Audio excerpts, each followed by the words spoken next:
Everyone online कैसी आप सब लोग पहले बताइए। आई होप आप सब मज़े में हो and you are enjoying my subject so much. So guys कैसे बताइए आप सब लोग। एंड सबसे मेन चीज़ खाना खाए कि नहीं आप बताइए, क्योंकि फुल एनर्जी के साथ अगले 2 घंटे पढ़ना है। चलिए ऑनलाइन बस कंफर्म कीजिए फटाफट। आवाज़ नहीं आ रहा है तो हाँ बोलिए, आ रहा है तो 2 बार हाँ बोलिए। मैं लिंक भेज देता हूँ।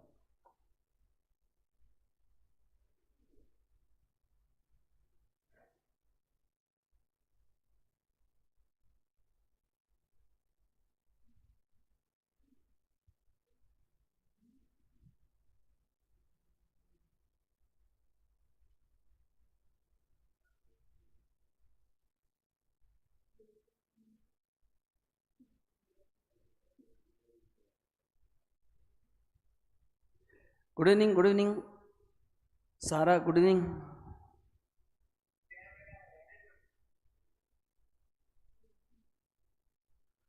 जस्ट 1 मिनट मैं लिंक भेज देता हूँ।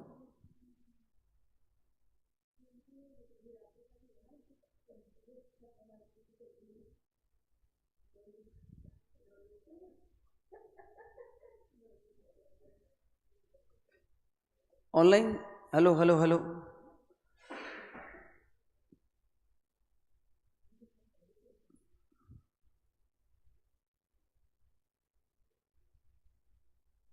यस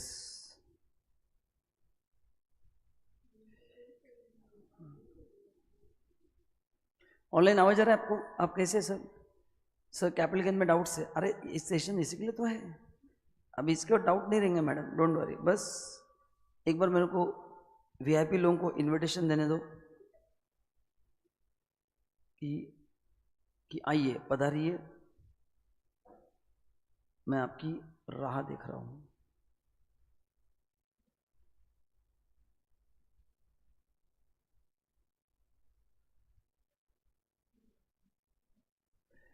यस नित्या, देवांगी, सानिका, खाना हो गया क्या सबका? क्या घर पे जाके खाना हो गया कि नहीं आपका? खा का हो गया तुम्हारा? जाके तुम्हारा? मेरा भी है। सब मेन बुक से एक सब में डाउट्स है, ठीक है? सारा तुम भेज दो मेरे को ग्रुप पे with additional charges, I will explain. सो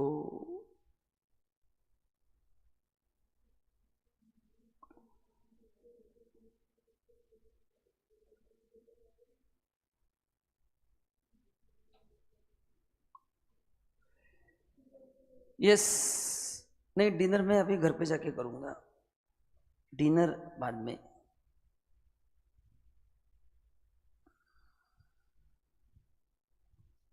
ठीक है चलिए तो स्टार्ट कर देते हैं।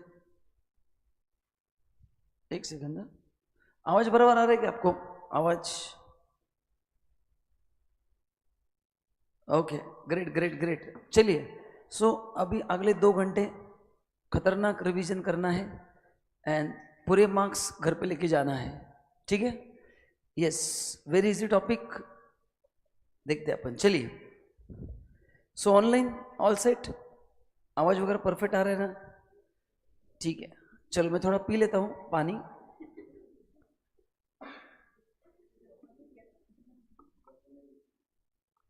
क्यों?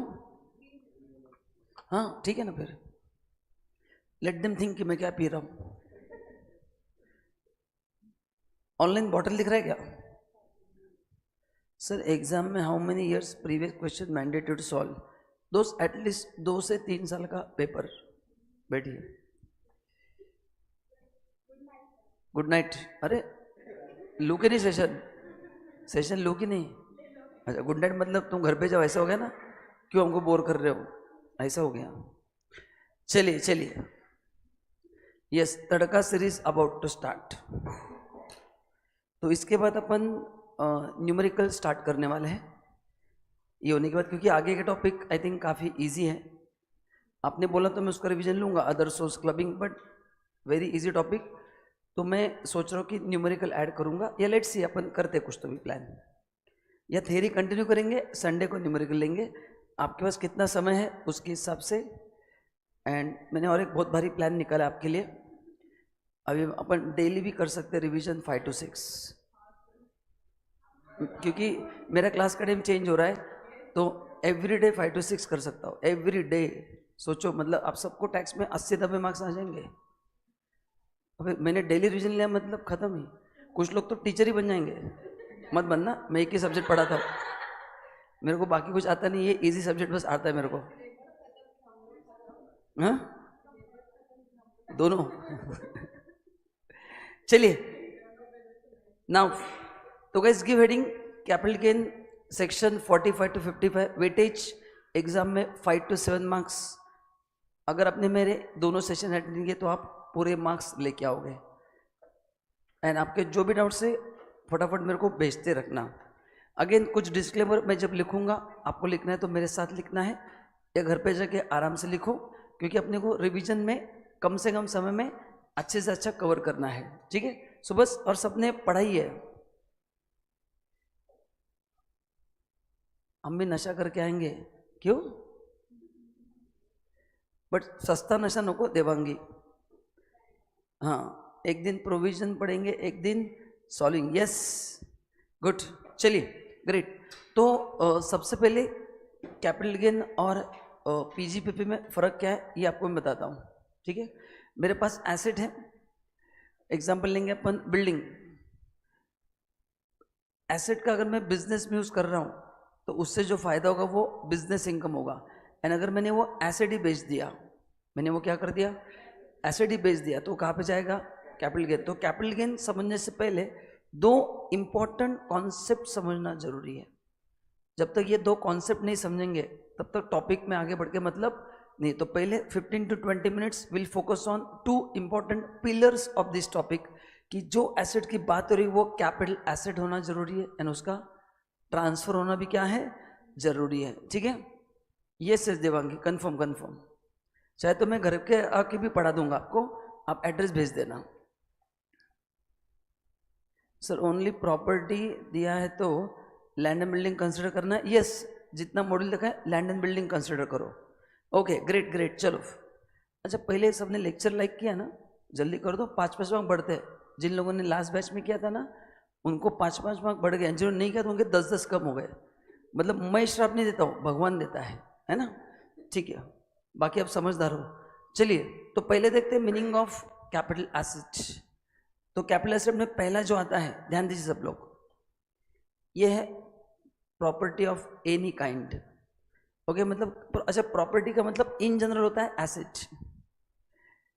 सेकंड है security held by FIS, and तीसरा यूलिप इशूड ऑन और आफ्टर 1 to 22 जिसका प्रीमियम 2.5 लाख से ज़्यादा है। तो ये 3 कैपिटल एसेट है, सब लोग ध्यान दो। ये 3 क्या है, कैपिटल एसेट है। उसमें ये 2 बहुत स्पेसिफिक है, इसमें कोई कंफ्यूजन नहीं है। क्या है, security held by FIS and ULIP, कौन से, जो 1 फरवरी 2021 के बाद इशू हुआ है। अभी कंफ्यूजन कहाँ पे होता है, ये एनी का मतलब क्या है ना, what is meaning of any.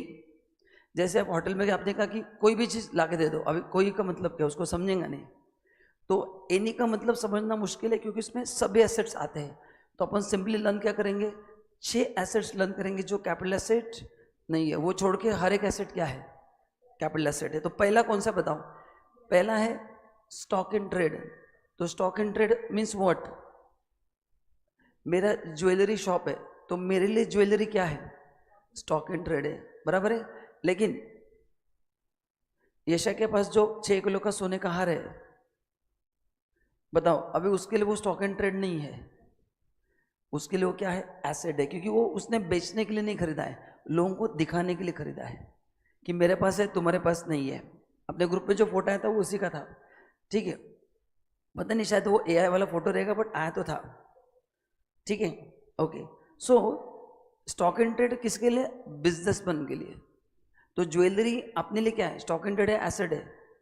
तो हम अगर अपने ज्वेलरी बेचते हैं तो उसमें कैपिटल टैक्स आएगा, ठीक है। तो दूसरा पर्सनल इफेक्ट पे कैपिटल टैक्स नहीं आएगा। अच्छा, पर्सनल इफेक्ट्स में क्या क्या आता है, कुछ याद है क्या? चलो एक बार एक डायग्राम दिखाते हैं, तो थोड़ा इंपॉर्टेंट है, ज़्यादा डायग्राम नहीं दिखाऊंगा, जो एकदम नेसेसरी है वो दिखाऊंगा।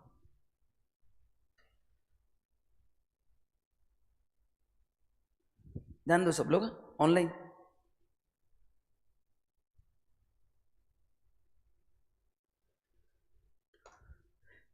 अभी ये है पर्सनल इफेक्ट, इन पे कैपिटल टैक्स नहीं आएगा। तो ये एग्जांपल है। पर्सनल इफेक्ट का मतलब है which is meant for personal use, which is meant for personal use. तो आपके घर के अप्लायंसेस, कपड़े, मोबाइल फोन, कार, फर्नीचर, ये कैपिटल एसेट नहीं है। कब? If it is meant for personal use. अभी मैं आपको इंपॉर्टेंट क्वेश्चन पूछ रहा हूँ, सोच के आंसर देना है। मेरे पास 2 कार है जिसका मैं डेप्रिसिएशन क्लेम करता हूँ, आगे जाके आप भी खुद का कार लोगे तो आप भी उस पर डेप्रिसिएशन क्लेम करोगे। तो बताओ फिर ये पर्सनल एसेट हो जाएगा या बिजनेस एसेट हो जाएगा? बिजनेस एसेट हो जाएगा, and then it will come under capital gain. So ये मैं आपको एग्जाम्पल दे रहा हूँ, आपको नेचर समझना है। ओके, तो ये रट के मत जाना, सर ने बोला था furniture is not a capital asset. I am not saying that, ये एग्जाम्पल है। Furniture which is use for personal purpose is not a capital asset. ये डेस्क, ये जो फर्नीचर जिस पर आप बैठे हैं, उसका ये एस अकेडमी डेप्रिसिएशन क्लेम कर रहा है कि नहीं? दबा के कर रहा है। तो फिर अपन ने पढ़ा था पीजीपीपी में, फर्नीचर का 10% डेप्रिसिएशन है। हाँ, तो फिर ये कैपिटल एसेट होगा क्या? यस। सो ये क्लियर है क्या? सब बताओ क्लियर है? तो what is learning point? Capital gain does not make any difference between personal asset and business asset. मैंने मेरा ज्वेलरी बेचा, पर्सनल एसेट है लेकिन टैक्स देना पड़ेगा। एंड ऑफिस का फर्नीचर बेचा तो भी मेरे को टैक्स देना पड़ेगा, क्योंकि वो, ठीक है। तो ये इस टॉपिक का फीचर है, it does not make any difference between business assets and personal assets. यहाँ तक क्लियर है क्या ऑनलाइन? ओके। तो किसको पर्सनल इफेक्ट नहीं मानना है? इनको पर्सनल इफेक्ट नहीं मानना है। किसको? पहला, ज्वेलरी, ड्राइंग्स मतलब technical drawings, paintings, sculptures, archaeological collection, इनकी वैल्यू बहुत करोड़ों में होती है। अपने को उनका ज्ञान नहीं है, बट जिनको समझता है, पेंटिंग 10-10 लाख रुपए में एक पेंटिंग सेल होती है। M.F. हुसैन मैंने कहा था इंडिया के, मेरे नॉलेज के हिसाब से सबसे बड़े आर्टिस्ट थे। तो उनकी एक पेंटिंग अगर उस समय 5 लाख में थी, आज तो पेंटिंग मिलेगी नहीं वो, क्योंकि वो है नहीं अभी। तो उनका पेंटिंग 5 का 25 में सेल होगा। तो उस पेंटिंग को भी क्या माना गया? कैपिटल एसेट माना गया। अभी देखो, देखा जाए तो ये सभी पर्सनल इफेक्ट है कि नहीं बताओ? फिर भी टैक्स देना पड़ेगा कि नहीं? वही मैं बता रहा था कि capital gain does not make any difference between personal assets and business asset. अगर वो कैपिटल एसेट है तो आपको उस पर टैक्स देना है। ओके, एक्सक्लूड बोलो ये सब। ये क्या है बताओ? ये सब क्या है? ये कैपिटल एसेट है। ये सब क्या है? कैपिटल एसेट है।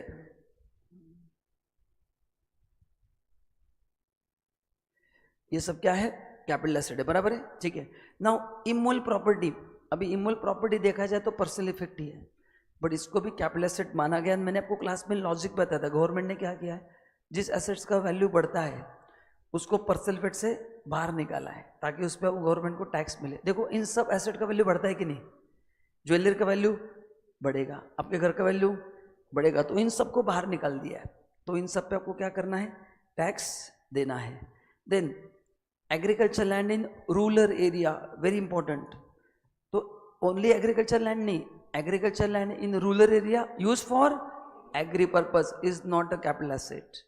अच्छा, अर्बन एग्रीकल्चर लैंड है तो कोई भी पर्पज हो वो कैपिटल एसेट है। Then gold bond, defence bond and special bearer bond, तो ये 7 छोड़ के, ये 7 एसेट छोड़ के हर एक एसेट क्या है? कैपिटल एसेट है। तो मैंने आपको एक क्वेश्चन सॉल्व करते समय मैंने आपको 2-3 एक्स्ट्रा स्टेप्स लिख के दिए हैं, जिसकी वजह से आपका कैपिटल का भी मिस्टेक हो ही नहीं सकता। जो लोग डायरेक्टली सॉल्व करते हैं उनके मिस्टेक्स होते हैं, बट अपन ने 2-3 स्टेप्स ऐड किए, याद है ना, एक्स्ट्रा स्टेप्स। उसमें अपना पहला स्टेप हमेशा क्या होता है? अपन चेक करते कि कैपिटल एसेट है या नहीं है। तो आपको एग्जाम में आपने वो स्टेप नहीं लिखा तो भी चलेगा, मतलब लिखा तो अच्छी बात है, बट दिमाग में रखना है कि उसको डायरेक्ट सॉल्व नहीं करना है। ओके, तो ये अपन चेक करेंगे। तो ये 7 छोड़ के बाकी सभी क्या है? कैपिटल एसेट है। कौन से 7 छोड़ के?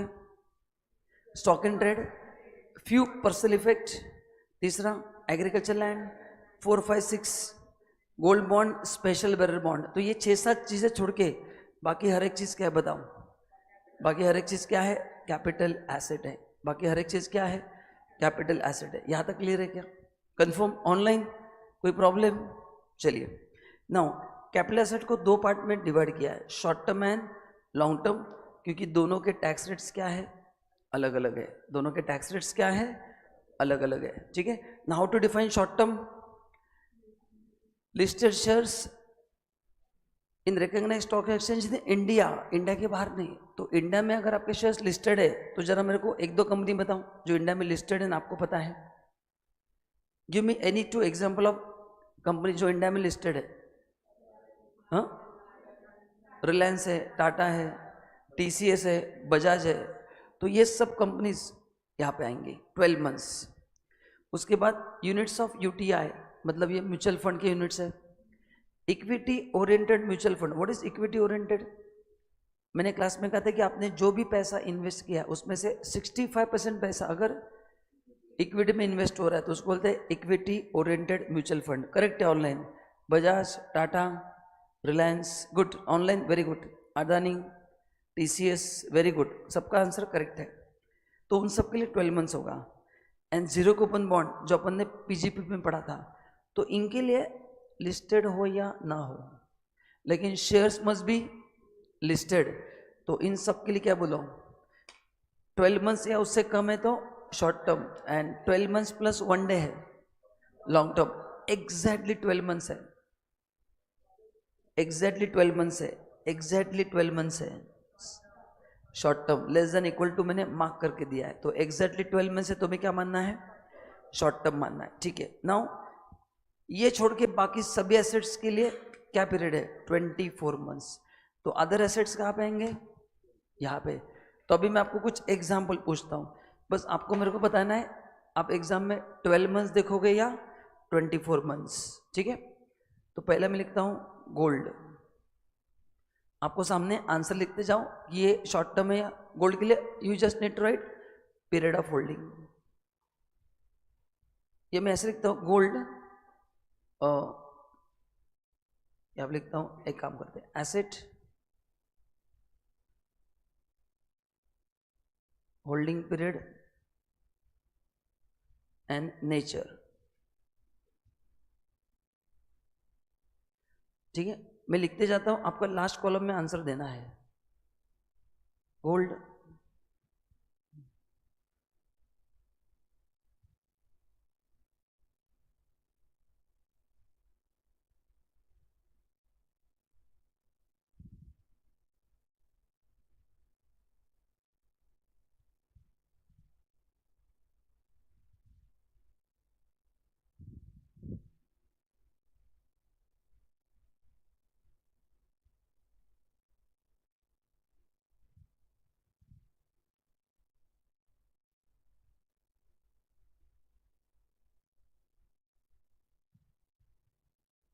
ठीक है। तो ये कुछ एग्जाम्पल है। सभी का वो अमेंडमेंट 2024 में हुआ था, अभी अपन 26 में आ चुके हैं। वो अमेंडमेंट बहुत पुराना है। अभी 36 का पार्ट हट गया सभी था। Now only we have 12 and 36, 12 and 24। Last batch में अपन ने पढ़ा था 36, अभी अमेंडमेंट हो चुका है। We have only 2 categories. चलो पहले बताओ, गोल्ड शॉर्ट टर्म या लॉन्ग टर्म? शॉर्ट टर्म, क्योंकि गोल्ड अदर एसेट्स में आएगा ना, तो अदर एसेट्स के लिए कितना है? Less than 24 months. Next, non listed shares. Listed है तो कैटेगरी 1 में, नॉन लिस्टेड है तो कैटेगरी 2। शाहरुख खान के shares, red chillies entertainment private limited, बोलो लॉन्ग टर्म है शॉर्ट टर्म? नहीं, मतलब 12 या 24? 24, तो 24 से ज़्यादा ही है ना long term. Land 24 months, land 25 months, zero coupon bond and mutual fund EO, मतलब इक्विटी ओरिएंटेड लॉन्ग टर्म। अभी इसमें किसी को डाउट है क्या? बताओ पहले, ये सही तरह से क्यों आइडेंटिफाई करना है? क्योंकि लॉन्ग टर्म में तो इंडेक्सेशन बेनिफिट मिलता है, शॉर्ट टर्म को नहीं मिलता है। अभी अपन रिवीजन मोड में है, आपको पता है इंडेक्सेशन क्या है। ओके, इसलिए मैंने आपको पहले बता दिया। तो ऑनलाइन ये पार्ट क्लियर का पहले बताओ। कैवल्य, सारा, गुरकृत, गुड। आई थिंक आपको कोई डाउट है तो पूछ लो ऑनलाइन, नहीं तो ऑल क्लियर बोलो, मैं आगे बढ़ता हूँ। आपको समझा सबको? ठीक है, कोई डाउट नहीं ना? ग्रेट। आपको कोई डाउट है? ठीक है।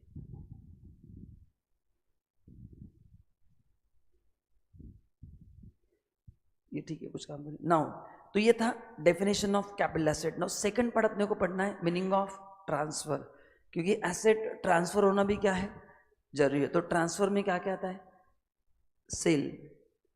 सेल मतलब हमने जमीन बेच दिया for 10 lakh rupees. Sale means जहाँ पे ओनरशिप ट्रांसफर हुआ है। सेल के दो मीनिंग्स है, मूवेबल है तो as per sale of goods act, immovable है as per transfer of property act. And उसके हिसाब से अगर मैंने किसी को पोजेशन भी दे दिया तो भी उसको क्या माना जाता है? ट्रांसफर माना जाता है। अपन ने दयाबेन का एग्जाम्पल देखा था डीम ओनर में, तो दयाबेन के हाथ में मैंने कहा था कि वो ट्रांसफर माना जाएगा। एक्सचेंज, एक्सचेंज का मतलब क्या है? एक्सचेंज, अब एक्सचेंज घरगुती एग्जाम्पल दिया था, ज्वेलरी। आपके पेरेंट्स क्या करते हैं? पुराना ज्वेलरी देके नया ज्वेलरी देते, तो उस एक्सचेंज में भी ट्रांसफर माना जाएगा। रिलिंक्विश का मतलब क्या है?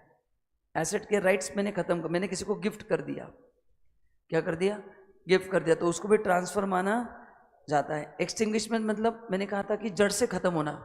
मैंने आपको एग्जाम्पल दिया था कि नेचुरल कैलामिटी से अपना बिल्डिंग गिर गया, याद है? हमने इंश्योरेंस क्लेम फाइल किया, तो उसको बोलते हैं स्पेसिफाइड डैमेज। तो स्पेसिफाइड डैमेज से जो पैसा मिलेगा, बोलो उस पर टैक्स देना पड़ेगा कि नहीं?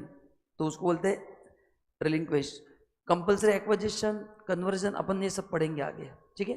तो ये सबका मैं आगे क्या करूँगा, एक एक एग्जाम्पल लूंगा, आपको उसको बस एक दो बार पढ़ के रखना है ना? इसमें टेक्निकली फंसना मत, इसका मीनिंग क्या है अपन एक एक करके कवर करने वाले हैं। नाउ एग्जाम में आपको ये फॉर्मेट फॉलो करना है कैपिटल गेन के लिए। ये शॉर्ट टर्म का फॉर्मेट है और ये लॉन्ग टर्म का।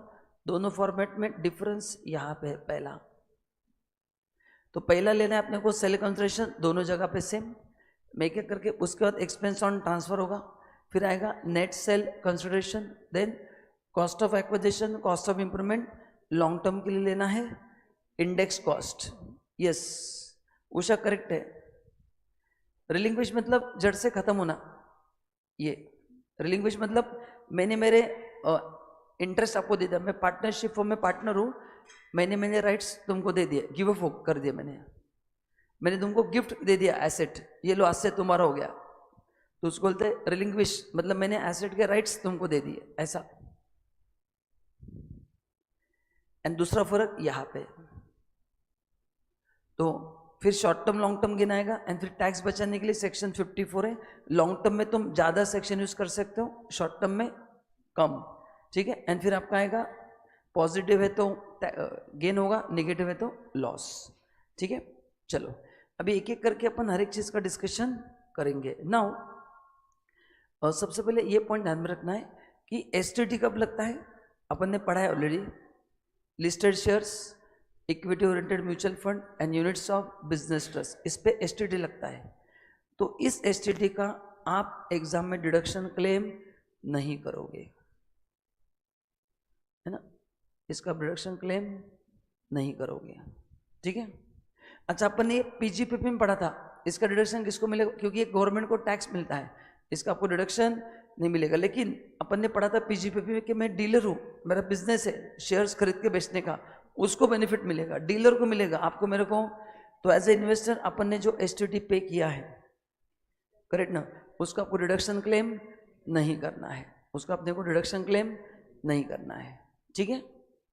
यस, तो ये भी ठीक है। नाउ अभी एक अमेंडमेंट है, मतलब ये पहले से हुआ है। सी अभी आपने पीजीपीपी पढ़ा है, तो what is cost of acquisition? मैंने कहा था एसेट खरीदने के लिए जो भी खर्चा हुआ है हम उसको क्या करते हैं, ऐड करते हैं। मैंने वहाँ पे कहा था पुट्टीज का एग्जाम्पल, कि एसेट पुट्टीज होने के पहले सभी खर्चे क्या करना है, ऐड। सेम कॉन्सेप्ट यहाँ पे भी अप्लाई होता है, बस एक चेंज है। मैंने एसेट खरीदने के लिए मैंने घर खरीदा है, कौन सा खरीदा है, घर। एंड उसमें मैंने प्री कंस्ट्रक्शन इंटरेस्ट जो है वो भी कंप्लीशन के पहले होता है कि नहीं बताओ? प्री कंस्ट्रक्शन इंटरेस्ट कब होता है? कंप्लीशन के पहले। उसका अगर डिडक्शन मैंने हाउस प्रॉपर्टी में क्लेम किया है तो वापिस यहाँ पे वो नहीं आएगा, ठीक है। और ये कॉस्ट ऑफ इंप्रूवमेंट में, एक्विजिशन में या इंप्रूवमेंट, कोई भी हो, अपने एक्विजिशन के लिए बैंक से लोन लिया है या इंप्रूवमेंट के लिए लोन लिया है, उस इंटरेस्ट का डिडक्शन अगर आप हाउस प्रॉपर्टी में क्लेम कर रहे हो तो दो दो जगह पे माइनस होगा। क्या लॉजिक बताऊं? कि तुम एचपीएफ भी माइनस करोगे, यहाँ पे कॉस्ट में ऐड करोगे, ताकि वो नेट सेल कंसिडरेशन वापस क्या होगा? माइनस। तो ये दो दो बार माइनस हो जाएगा। तो क्या ध्यान में रखना है इंटरेस्ट के बारे में? Yes Usha, right, correct. बोलो क्या ध्यान में रखना है इंटरेस्ट के लिए? अगर अपने घर के लिए इंटरेस्ट लिया है ना, मतलब कोई भी एसेट के लिए हो, but in simple words, simple बताता हूँ, कॉस्ट ऑफ एक्विजिशन हो या इंप्रूवमेंट, वो खर्चा तुम दो दो जगह पे क्लेम नहीं कर सकते, है ना। अगर किसी और हेड में किया तो यहाँ पे क्लेम मत करो, यहाँ पे क्लेम करना है तो किसी और जगह पे। I think this is very simple. अपन ने काफी इनकम टैक्स पढ़ा है, तो गवर्नमेंट जो बोला कुछ गलत नहीं बोल रहा है। एक इनकम में तुम दो बार टैक्स दोगे क्या? नहीं। तो एक खर्चा भी दो बार क्यों क्लेम कर रहे हो? ठीक है। तो आई think this is also fair enough online. Okay, now अभी एक बहुत बड़ा अमेंडमेंट हुआ है कि 23 जुलाई 24 के बाद, मतलब ये अमेंडमेंट जब हुआ था, ये अमेंडमेंट हुआ है, बहुत खतरनाक अमेंडमेंट गवर्नमेंट ने किया था। अमेंडमेंट का डेट है 23 जुलाई 2024 एंड इसके वजह से थोड़ा कंफ्यूजन अरेज हो गया, बट अपन ने उसको चार्ट फॉर्म में पढ़ के एकदम इजी कर दिया। मैं आपको चार्ट पढ़ा के बताने वाला, बट अभी एंड में बताऊंगा जब हम पहुंचेंगे टैक्स कैलकुलेशन में। अभी स्टार्ट में नहीं बनाएंगे, अभी पहले अपन बेसिक अच्छे से बिल्ड करेंगे। तो अमेंडमेंट क्या हुआ है, इसके बाद इंडेक्सेशन बेनिफिट नहीं मिलेगा। बेसिक अमेंडमेंट क्या हुआ है, 23 जुलाई 24 के बाद अगर अपने एसेट क्या किया है, ट्रांसफर किया है, तो उसका आपको इंडेक्सेशन बेनिफिट नहीं मिलेगा। बट एक उसमें कंफ्यूजन था कि सर वो एक्वायर्ड कब होना चाहिए। तो उसमें 3 कॉम्बिनेशन बनते हैं।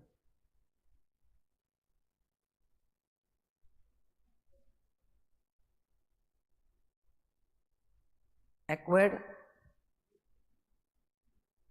Before 23 July 24 and transfer before 23 जुलाई 24। ये एग्जाम में पहला कॉम्बिनेशन। इसका आंसर अपन बाद में लिखेंगे जब चार्ट्स पे जाएंगे। Second, acquired before 23 July 24 and transfer after 23, on और आफ्टर लिखता हूँ क्योंकि अमेंडमेंट ये 22 लिख देता हूँ फिर मैं, मतलब कंफ्यूजन नहीं होगा। तो यहाँ पे दोनों क्या हुआ है, पहले हुआ है। यहाँ पे परचेस पहले हुआ है, ट्रांसफर बाद में हुआ है। एंड तीसरा, एक्वायर्ड ऑन और after 23 July 24 and transfer on और आफ्टर 23 जुलाई 24। तो सब कुछ क्या हुआ है बताओ, आफ्टर आफ्टर हुआ है। तो सब कुछ अगर आफ्टर आफ्टर हुआ है तो अच्छा, इंडेक्स से ये टेबल ही किसके एप्लीकेबल पहले बताओ, लॉन्ग टर्म। तो कौन से 2 पॉइंट एकदम इजी है, सब कुछ पहले हुआ है तो इंडेक्सेशन का बेनिफिट मिलेगा, सब कुछ बाद में हुआ है तो नो इंडेक्सेशन। बस टैक्स रेट में बाद में इंट्रोड्यूस करूंगा। तो आपके दिमाग में जो भाजीपाला हुआ है ये इसके वजह से हुआ है, जो कंफ्यूजन है दिमाग में वो सेकंड, एंड इसके लिए मैंने आपको चार्ट बनवा के दिया है। तो पहले बताओ पार्ट 1 एंड 3 क्लियर के बताओ, 2 में क्लियर करूंगा। फर्स्ट टेल मी 1 एंड 3 में कोई कंफ्यूजन है क्या? 1 एंड 3 में कोई कंफ्यूजन है? वेरी सिंपल, सब कुछ पहले है तो इंडेक्सेशन मिलेगा, सब कुछ बाद में तो नहीं मिलेगा। टैक्स रेट बाद में देखेंगे, पहले एक बार इंडेक्सेशन मिलेगा कि नहीं वो डिसाइड करते हैं, फिर अपन जब जाएंगे टैक्स, ये चार्ट पे मैं वापस आऊँगा और इसमें मैं टैक्स रेट अपडेट कर दूंगा और उसका मैं अलग से चार्ट बनाने वाला हूँ, इसलिए मैं इसमें मर्ज नहीं कर रहा हूँ। एक एक करके अपन क्लियर करेंगे चीज़ें, कंफ्यूजन नहीं चाहिए मेरे को। ऑनलाइन ऑल क्लियर है यहाँ तक? फर्स्ट एंड 3 क्लियर है क्या आपको? सेकंड अपन डिस्कस करेंगे वापस, तो ऑनलाइन टाइप करके भेजो 1 एंड 3 क्लियर है, second is on hold from my side. सही समय पर अपन पढ़ेंगे उसको, अभी एक साथ उसको नहीं पढ़ेंगे। मेन लेक्चर में मेरे को पढ़ाना पड़ता है क्योंकि न्यूमेरिकल पहले आता है, यहाँ पे न्यूमेरिकल तो थ्योरी मेरे को फोकस्ड है, इसलिए बाद में ले सकता हूँ मैं। ठीक है, ग्रेट। तो ये क्लियर है आपको? तो अपन ने जो क्लास में चार्ट बनवाया वो कौन से कॉम्बिनेशन के लिए? Second combination, acquired before, transfer after, बस उतना ही है। कैवल्य वो करेंगे अपन, डोंट वरी दोस्त, क्लियर है ना? बस ग्रेट ग्रेट, थैंक यू। चलो नाउ, तो ये अमेंडमेंट बता दिया। नाउ ये एक एक लाइन का मैं आपको मीनिंग बताऊंगा वन बाय वन। पहला है सेल कंसिडरेशन, है ना? फर्स्ट पॉइंट क्या है? सेल कंसिडरेशन, इसको बोलते हैं फुल वैल्यू ऑफ कंसिडरेशन। तो सबसे main point, it is the value of consideration received और receivable, means capital gain due basis पे टैक्सेबल है, which ever is earlier. Means what? सब लोग सोच के आंसर देना है। मैंने मेरा गोल्ड आपको 1 करोड़ में बेच दिया, ऑफिशियली ट्रांसफर कर दिया। आपने मेरे को इस साल 85 लाख रुपीस दिए, 15 लाख मेरे को आप अगले साल देने वाले हो। तो बताऊं, एज अ कंसल्टेंट आप मेरा सेल कंसिडरेशन 1 करोड़ लोगे या 85 लाख लोगे? 1 करोड़। इसका मैंने लॉजिक भी कहा था, रटने की जरूरत नहीं, लॉजिक वापस बता रहा हूँ, वन ऑफ द लॉजिक। नीचे कॉस्ट कितना लेंगे आप? पूरा लेंगे या आधा लेंगे? तो कॉस्ट अगर पूरा लेंगे तो सेल्स प्राइस भी क्या लेना चाहिए? सिंपल लॉजिक है, रटने की जरूरत नहीं है। तो रिसीव्ड का मतलब अगर 1 करोड़ रिसीव्ड हुआ है तो 1 करोड़, एंड अगर ड्यू हुआ है तो हाँ, तो मैंने अगर तो उसको इंस्टॉलमेंट भी बेचा, वो मेरा प्रॉब्लम है। The moment there is a transfer, मेरे को टैक्स देना पड़ेगा। तो एग्जाम में अगर सेल प्राइस 2-3 दिया है, कंफ्यूज मत होना, कौन सा लेना है? Agreed price. कौन सा लेना है? एग्रीड। फिर सामने लोग को मिला नहीं मिला वो उसका हेडेक है। तो आपका मेरा डील कितने में हुआ है गोल्ड का? 1 CR, तो you have to take 1 CR only. Vipul Shah को कितना मिला है उससे इनकम टैक्स को लेना देना नहीं है, ड्यू बेसिस पे टैक्स देना है। ऑनलाइन क्लियर है क्या? ओके। अगर कंसेशन काइंड में मिला है, गोल्ड के बदले गोल्ड, आपके घर वाले क्या करते बताओ? गोल्ड देके नया घर गोल्ड लेके आते, तो पुराने गोल्ड का सेल प्राइस क्या होगा? नए गोल्ड का फेयर मार्केट वैल्यू, है ना? पुराने गोल्ड का सेल प्राइस क्या होगा? नए गोल्ड का। हाँ, तो जब भी कंसेशन काइंड में होगा या तो FMV लिया जाएगा, या फिर अगर लैंड एंड बिल्डिंग है तो स्टैम्प ड्यूटी वैल्यू लिया जाएगा। क्या लिया जाएगा? हाँ, तो वो अपन करेंगे। देवांगी गुड क्वेश्चन, बट कुछ नहीं। देवांगी क्वेश्चन सर अगले से उसने नहीं दिया तो फिर तब तक तुम उसको गोल्ड ट्रांसफर मत करो, फिर keep gold with yourself only, या जितना पैसा दिया उतना ही गोल्ड उसको दो। So that way out you have to find कि don't give him gold at all. बोलना कि पूरा पैसा दे फ्रिज गोल्ड मिलेगा। तुमने अगर गोल्ड दे दिया बाद में उसने पैसे नहीं दे तो कुछ नहीं हो सकता। ड्यू बेसिस पे टैक्स देना है। सोचो मत कि मैं रिफंड मांग लूंगी, दिस जन्म not possible. Devangi good question. अच्छा, पैसा मिला है इंस्टॉलमेंट में। मैंने आपको 1 करोड़ का घर बोला कि 4 साल में 25 दे। बोलो मेरे को कितना लेना है? 1 करोड़ लेना है। कितना लेना है? तो बताओ सबको sale concession absolutely clear? Exam point of view बोलो क्या लेना है? ड्यू और रिसीव्ड, पूरा अमाउंट लेना है, सिंपल। एग्रीड प्राइस लेना है, वो मिला नहीं मिला फर्क नहीं पड़ता है, ड्यू बेसिस पे टैक्स देना है। लॉजिक है क्या? कॉस्ट कितना लेंगे बताओ? पूरा, तो फिर सेल प्राइस आधा क्यों? सिंपल लॉजिक है, तो रटने की जरूरत नहीं है गाइस। टाइप करके जो all clear. Second, expense on transfer, any expenditure, any. तो यहाँ पे मैं आपको नाम नहीं बता सकता हूँ। एसेट बेचने के लिए जो भी खर्चा आएगा वो क्या करना है? Minus, except, very very very important, except STT and CTT minus नहीं करना है। ऊपर भी दिया है, यहाँ पे भी दिया है, ऊपर भी दिया है, यहाँ पे देखिए STT को माइनस नहीं करना है, बराबर है? ठीक है। अच्छा, एनी एक्सपेंडिचर का मतलब अगेन ध्यान में रखना है, अगर एक खर्चा मैंने PGPP में क्लेम किया है तो वापिस यहाँ पे क्लेम नहीं करना है। एक खर्चा 2 जगह पे क्लेम। मैंने आपको क्लास में एग्जाम्पल दिया था, मैंने क्लास में आपको क्या एग्जाम्पल दिया था बताइए? कि ये बिल्डिंग बेचना है अपना, बिल्डिंग कैपिटल एसेट है, बट ये बिजनेस का भी एसेट है। उसका मैंने पेपर में ऐड दिया 500 रुपये का एडवर्टाइजमेंट खर्चा, तो उसको मैं PNL में डेबिट कर सकता हूँ, तो वापस यहाँ पे माइनस नहीं कर सकता। यानी यहाँ पे किया तो आई थिंक वेरी सिंपल। तो एक्सपेंस ऑन ट्रांसफर, अच्छा सोच के बताऊँ, अगर ये खर्चा नहीं दिया तो मैं ले सकता हूँ क्या ड्यू बेसिस पे?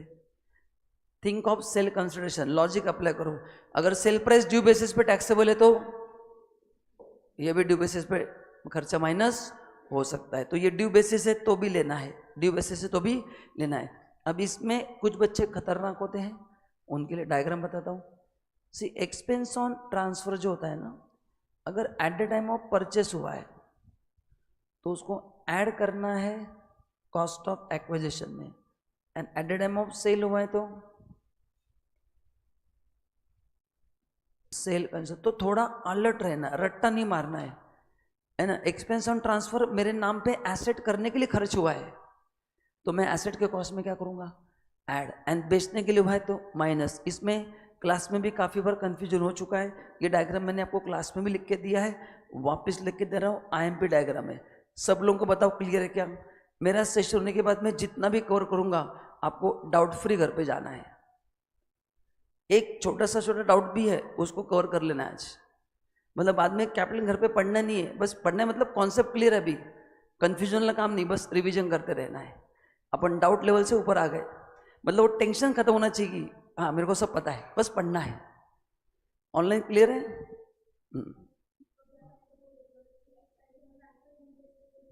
ले सकते हैं।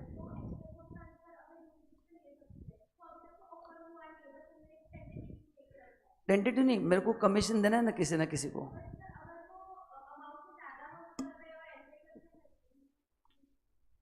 वो गवर्नमेंट वेरीफाई करेगा ना, फिर वो एटमोस्ट गुड फेथ है, लोग चोरी करते हुए रहेंगे। लोग तो पैसा देके चोरी करते हैं, मतलब कैसे तुमने निकला है। मैंने मेरा घर ट्रांसफर किया है, दोस्तों नाम भूल गया मैं, अभिषेक मेरा एम्प्लॉई है, मैं उसको दूंगा, मैंने 5 लाख कमीशन दिया, उसको दूंगा भी चेक से, एंड बाद में कैश लोग निकाल के लेते हैं। तो ये गवर्नमेंट को नहीं पता चलता, तो ये क्या पता चलेगा? सी इंडिया में चोरी करना पाप नहीं है, पकड़े जाना पाप है, समझा क्या? गवर्नमेंट डिसाइड करते है कि किसने इनकम पे कितना टैक्स देना है, वो देना है कि नहीं वो जनता डिसाइड करती है। तुम लॉ बनाओ, बाईपास हम निकाल लेंगे। तो कैपिटल में लोग ऐसा करते हैं कि एक्सपेंस ऑन ट्रांसफर में कमीशन दिया, देते 1 लाख, 5 लाख का चेक देते हैं और उससे 5 लाख कैश निकाल के लेते हैं, खत्म। कैसे करोगे? एंड कमीशन कितना देना उसके लॉ थोड़ी है, मेरे को देना है इतना कमीशन। ये ऑफिसर बोले कि सर इतना कमीशन, हाँ मेरे को देना है, कोई प्रॉब्लम है? कोई लॉ है क्या मेरे को रोक सकता है? खत्म, उसको पता है बट कुछ नहीं कर सकती। तो काफ़ी चीज़ें गवर्नमेंट को पता है कि लोग चोरी कर रहे हैं, बट कांट हेल्प, हेल्पलेस है वो बेचारे, तो कोई प्रॉब्लम नहीं है सच। समझा ना आपको? तो क्या है, जिसको नहीं देना है वो कुछ भी निकाल लेता है। नेक्स्ट फिर आता है cost of acquisition. No, PGPP का पॉइंट ध्यान में रखना है, एसेट खरीदने के लिए आपने जो भी खर्च किया है वो आपका होगा कॉस्ट ऑफ एक्विजिशन। ठीक है, सुनो ध्यान से, आपको मेरे को बताने कि मेरे घर का कॉस्ट ऑफ एक्विजिशन आप कितना लोगे।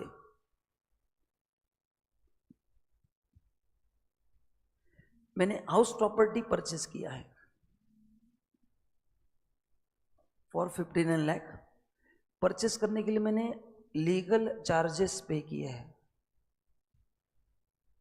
2 लाख। मैंने स्टैम्प ड्यूटी पे की है 1 लाख, 1 लाख नहीं 4 लाख, एंड लॉयर के कुछ चार्जेस है वो 1 लाख पे किए। तो मैंने घर मेरे नाम पे करने के लिए इतना सारा खर्च किया है। या फिर वो घर बैंक के पास गिरवी था क्योंकि सामने वाले ने उसका पेमेंट नहीं किया था, तो बैंक को मेरे को पेनल्टी देना पड़ा to release the property from their custody. They took certain extra amount from me. आपको दिमाग ही नहीं लगाना है। एसेट खरीदने से पहले मैंने आपको पीजीपी में क्या कहा था कि आप दिमाग मत लगाओ। मोबाइल का दिया था, बहुत सारे मशीन का एग्जांपल दिया था, बोलो कितना लेंगे कॉस्ट, 59 लेंगे, 66, बस मैंने आपको मोबाइल का एग्जांपल दिया था कि जब अपन मोबाइल खरीदते हैं तो उसमें आप वो एक्सेसरीज का भी कॉस्ट निकाल के बोलते हैं कि टोटल इतने में गिरा। आपने कार लिया महंगा वाला, वो आप जोड़ के बोलते हैं कि नहीं, चलो तो पूरा लेंगे, हाँ तो सभी खर्चे ऐड करना है। Now index cost of acquisition. अच्छा, इंडेक्सेशन कब कब मिलेगा? लॉन्ग टर्म के लिए मिलेगा। कौन से कॉम्बिनेशन में मिलेगा? 1 में मिलेगा, यहाँ पे फ्यू केसेस में मिलेगा, जैसे है लैंड एंड बिल्डिंग को मिलता है, यानी यहाँ पे नहीं मिलेगा।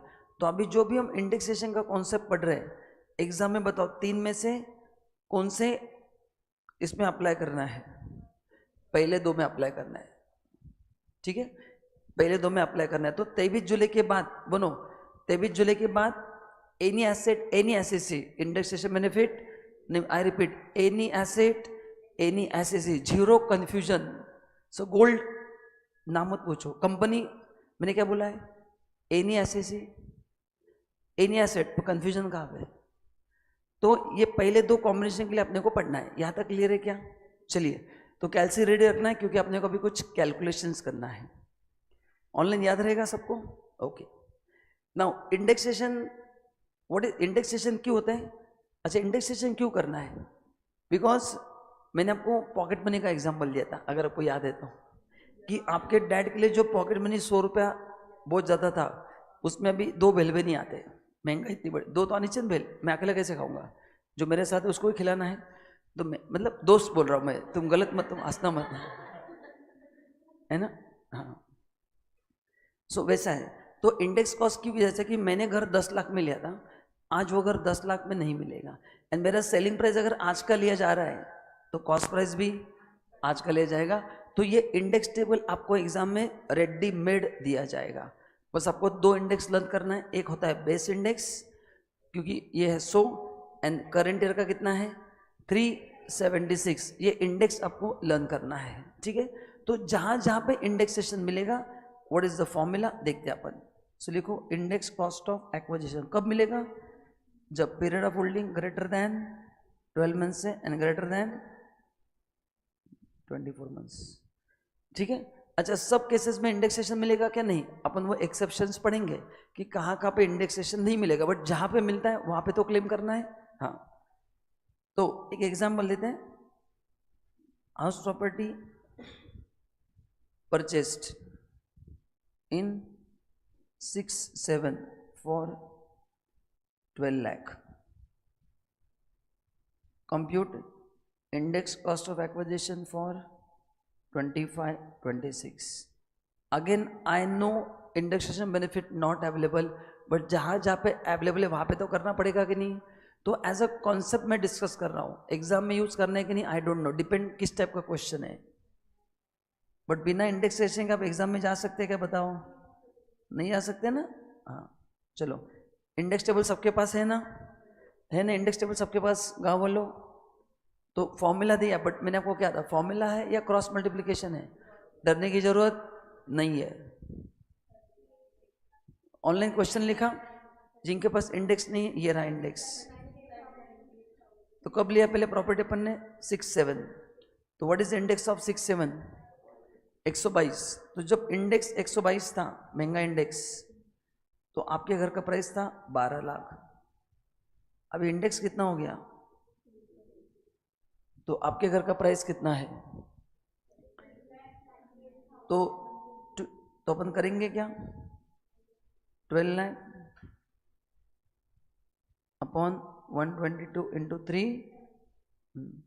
अभी इसी को अपन फॉर्मल रूप में कन्वर्ट करेंगे तो cost of acquisition upon CII of acquisition into CII of transfer,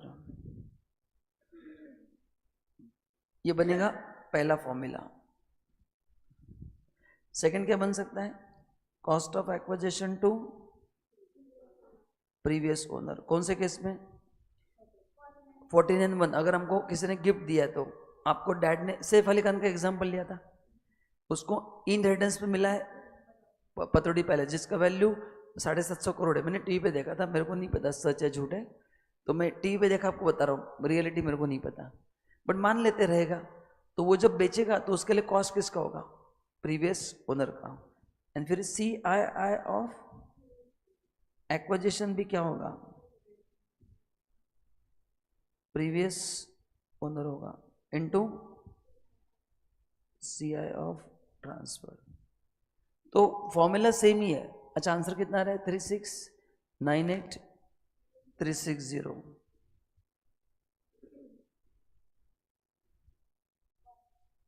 ठीक है, 1, ओके, कोई प्रॉब्लम नहीं। तो ये है फॉर्मूला,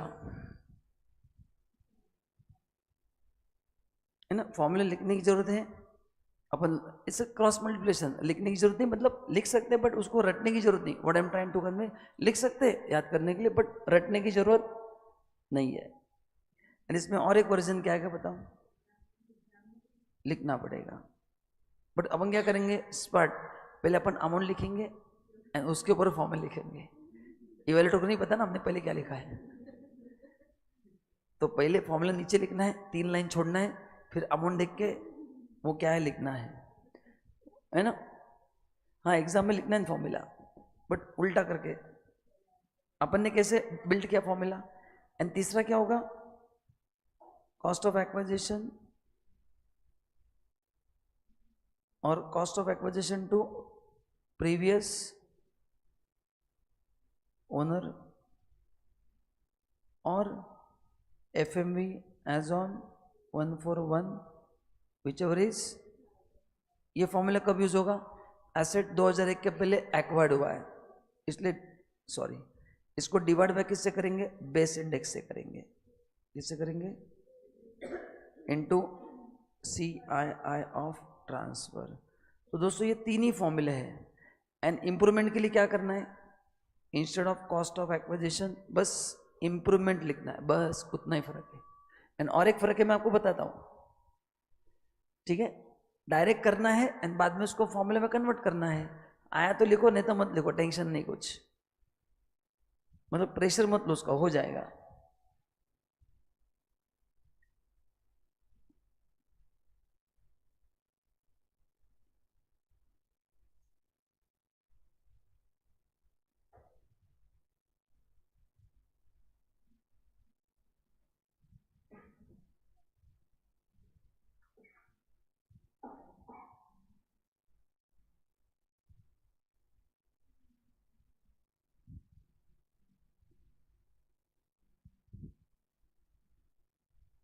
ठीक है चलो, ये 3 फॉर्मूले। इंप्रूवमेंट में खाली चेंज क्या होगा, कॉस्ट की जगह क्या आएगा, एक्विजिशन, इंप्रूवमेंट आएगा। ओके तो ये फॉर्मूला दिया मैंने आपको। ये टेबल में से कौन से इंडेक्स लर्न करना है, 100 एंड ये।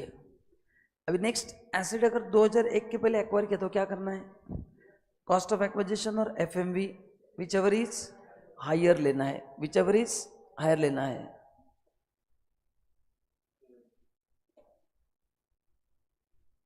देवंगी वो आगे आएगा ना, कौन सा इंडेक्स लेना है वो मैं बताऊंगा, प्रोविजन के हिसाब से लेना है वो पीरियड ऑफ होल्डिंग जितना है ना उतना इंडेक्स लेना है। तो जहाँ से पीरियड ऑफ होल्डिंग स्टार्ट हो रहा है वो स्टार्टिंग इंडेक्स होता है, जहाँ पे पीरियड ऑफ होल्डिंग खत्म होता है वो क्लोजिंग इंडेक्स है उस पीरियड का।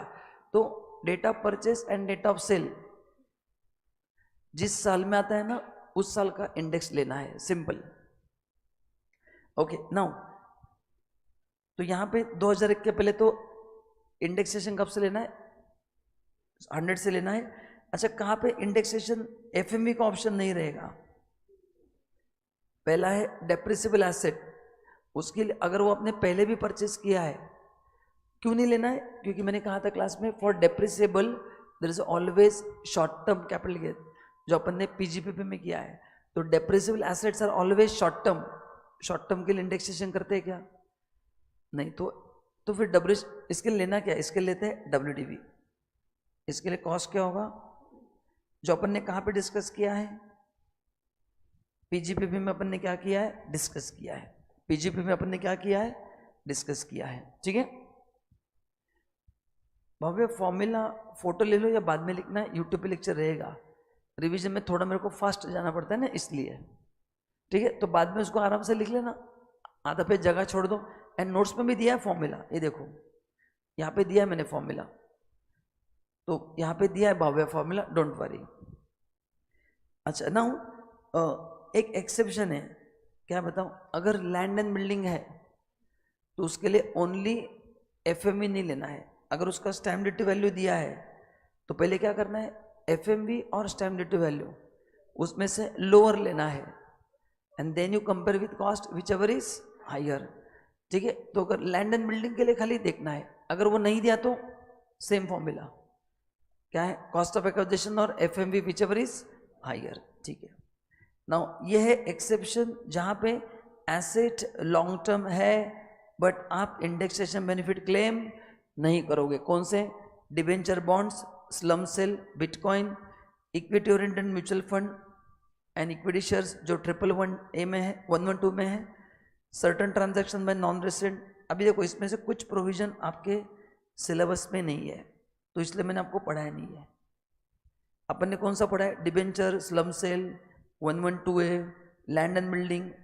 तो ये जो 6 कितने 7 एसेट है ना, इन 7 केसेस में आपको इंडेक्सेशन बेनिफिट नहीं मिलेगा, बस ध्यान में रखना है। एग्जाम में कौन से इंपॉर्टेंट है ये,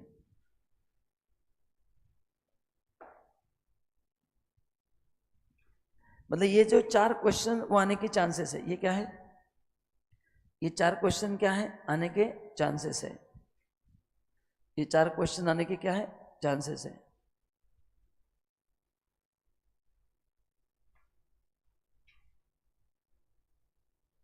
देवांगी मैं बताता हूं कौन सा लेना है, तुम्हारा क्वेश्चन समझा है, मैं बताता हूं, ठीक है? Okay, now what is cost of improvement? Existing asset में आपने जो कैपिटल एक्सपेंडिचर किया है उसको बोलते हैं कॉस्ट ऑफ इंप्रूवमेंट। इसमें भी सेम कॉन्सेप्ट क्या है? चलो 3 प्रकार के कॉस्ट होते हैं। कौन से होते हैं? एक कॉस्ट ऑफ एक्विजिशन, एक होता है deem cost. What is deem cost? Cost of the previous owner. तो यहाँ पे भी सेम ही है। तो इंप्रूवमेंट का खर्चा आप करो या प्रीवियस ओनर, मिलेगा, बट कौन सा नहीं मिलेगा? 2001 के पहले तो नहीं मिलेगा। क्यों? मैंने लॉजिक कहा था, 2001 के पहले अगर अपने एसेट खरीदा है तो जो एफएमवी होता है वो पूरे बिल्डिंग का होता है। तो आपने जो इंप्रूवमेंट किया वो ऑटोमेटिक कहाँ पे एडजस्ट होता है? एफएमवी में ऑटोमेटिक एडजस्ट होता है। ये मैंने रेगुलर लेक्चर में लॉजिक कहा था। नीरज स्लम सेल अपन आगे डिस्कस करेंगे। स्लम सेल का मतलब है मैंने एक एसेट नहीं, पूरा यूनिट बेच दिया। मेरा यूनिट है नासिक में जिसमें कंटिन्यूस लॉसेस हो रहे हैं, मैंने पूरा यूनिट ही बेच दिया फॉर लमसम कंसिडरेशन, उसको बोलते हैं स्लम सेल। तो बोलो इंप्रूवमेंट के बारे में क्या क्या लर्न करना है? पहला, ये कैपिटल नेचर का होना चाहिए। दूसरा, 141 के पहले अगर है तो फिर वो प्रीवियस ओनर करे या करंट ओनर, बेनिफिट नहीं मिलेगा। लेकिन 141 के बाद है तो प्रीवियस ओनर या करंट दोनों का मिलेगा। एंड इसका लॉन्ग टर्म शॉर्ट टर्म कैसे डिसाइड होगा? इसके हिसाब से नहीं होगा। अगर ओरिजिनल एसेट लॉन्ग टर्म है तो इंप्रूवमेंट भी क्या होगा? Long term. इसके लिए अलग से पीरियड ऑफ होल्डिंग नहीं निकालते। पीरियड ऑफ होल्डिंग हमेशा डेट ऑफ परचेस से डेट ऑफ सेल तक आता है। ऑनलाइन क्लियर है क्या तक? ठीक है, चलिए ये फॉर्मूला उसका सेम ही है। नाउ यहां से चालू होते हैं अपने खास cases. Computation of capital gain in certain cases. इसमें आपको मैं आज 5 से 6 केसेस बताऊंगा जो सबसे इंपॉर्टेंट है, जो मोस्टली एग्जाम में आते हैं। यहां तक बेसिक क्लियर का पहले बताओ। ऑनलाइन यहां तक कोई डाउट्स है आपको? यस, बोलिए।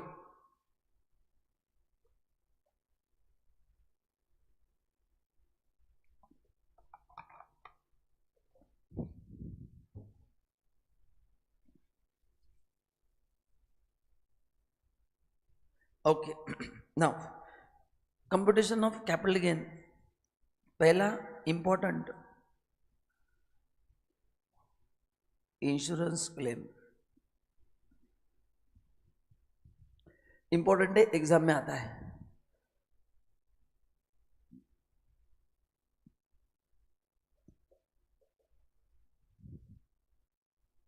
यस देवांगी, 23-24 होगा, करेक्ट है। डेट ऑफ ट्रांसफर जिस फाइनेंशियल ईयर में आता है ना, उस साल का इंडेक्स लेना है। यस देवांगी, तुमने, देवांगी नहीं, यस करेक्ट है, बराबर है। मैं भी बताता तुमको, don't worry. Okay, now insurance claim में सबसे पहले ध्यान रखना है कि जो स्पेसिफाइड डैमेज हुआ है इनका ही क्लेम टैक्सेबल है। Flood, cyclone, earthquake, riot, civil disturbances, accidental fire and enemy action. तो इनके वजह से अगर आपके एसेट का नुकसान हुआ है एंड आपने अगर इंश्योरेंस क्लेम करवाया है तो आपको जो भी कॉम्पेंसेशन मिलेगा, क्या मिलेगा? जो भी, वो आपके इनकम में क्या होगा? ऐड होगा, मतलब वो सेल कंसिडरेशन माना जाएगा। तो कौन सा इंश्योरेंस क्लेम टैक्सेबल नहीं होगा? बताओ कौन सा नहीं होगा? थेफ्ट, मेरी गाड़ी चोरी हो गई एंड मेरे को कंपनी से क्लेम मिला, वो टैक्सेबल? तो हर एक क्लेम टैक्सेबल है या specified damage to your capital asset? हाँ, तो पहला वर्ड ध्यान में रखना है कौन सा, स्पेसिफाइड डैमेज होना चाहिए, तो ये प्रोविजन अप्लाई होगा।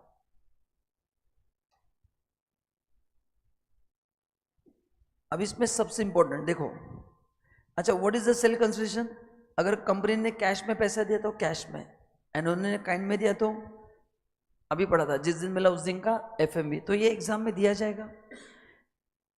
इंडेक्सेशन बेनिफिट कब तक मिलेगा, till the year of destruction, लेकिन टैक्स कब देना है।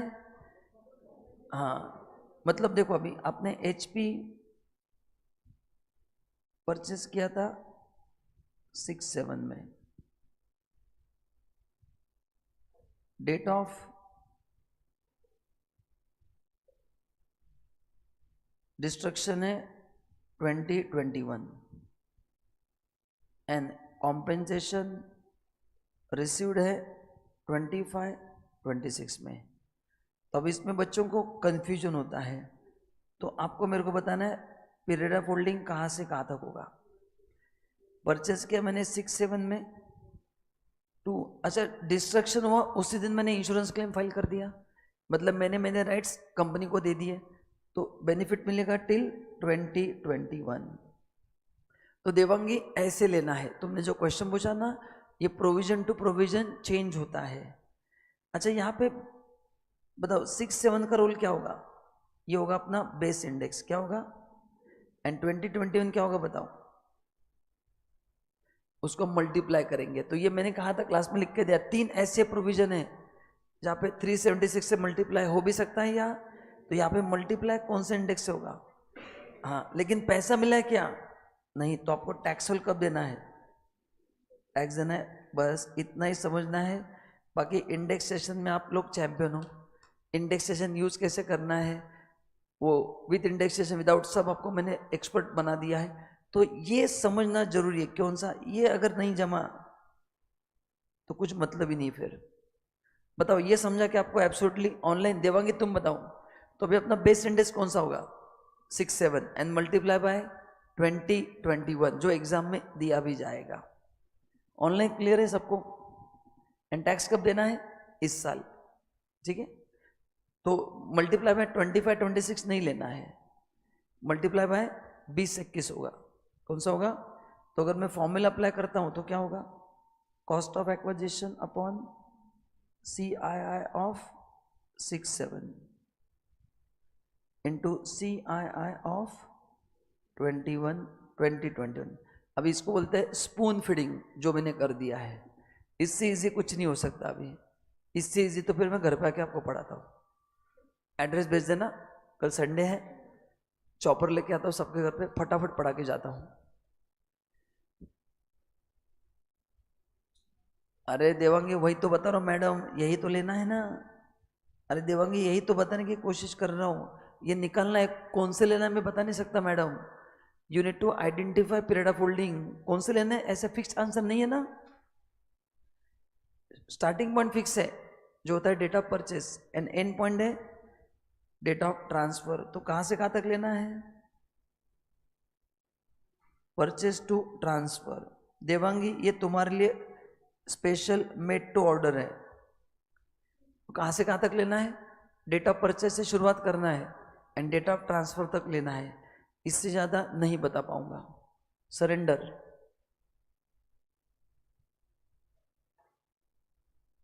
क्लियर है क्या बताओ, ऑनलाइन आपको क्लियर है सबको, चलो ये हो गया पहला प्रोविजन, कर पाएंगे न्यूमेरिकल, हाँ जी, थ्योरी अच्छे से पढ़ो, सिंपल है, और मैंने 7 क्वेश्चन बेसिक स्टार्ट में लिए थे, वो 7 क्वेश्चन कर लो, आपके लिए कैपिटल बहुत इजी हो जाएगा। हाँ चलो नेक्स्ट, बाकी अदर पॉइंट्स आप पढ़ लेना। अगेन इंपॉर्टेंट, IMP मार्क करो, conversion of asset into stock in trade, very important, conversion of assets into stock in trade, ठीक है। चलो तो इसमें अपन इन हाउस एग्जाम्पल लेते हैं यशा का। यशा तुम्हारा स्पेलिंग क्या है,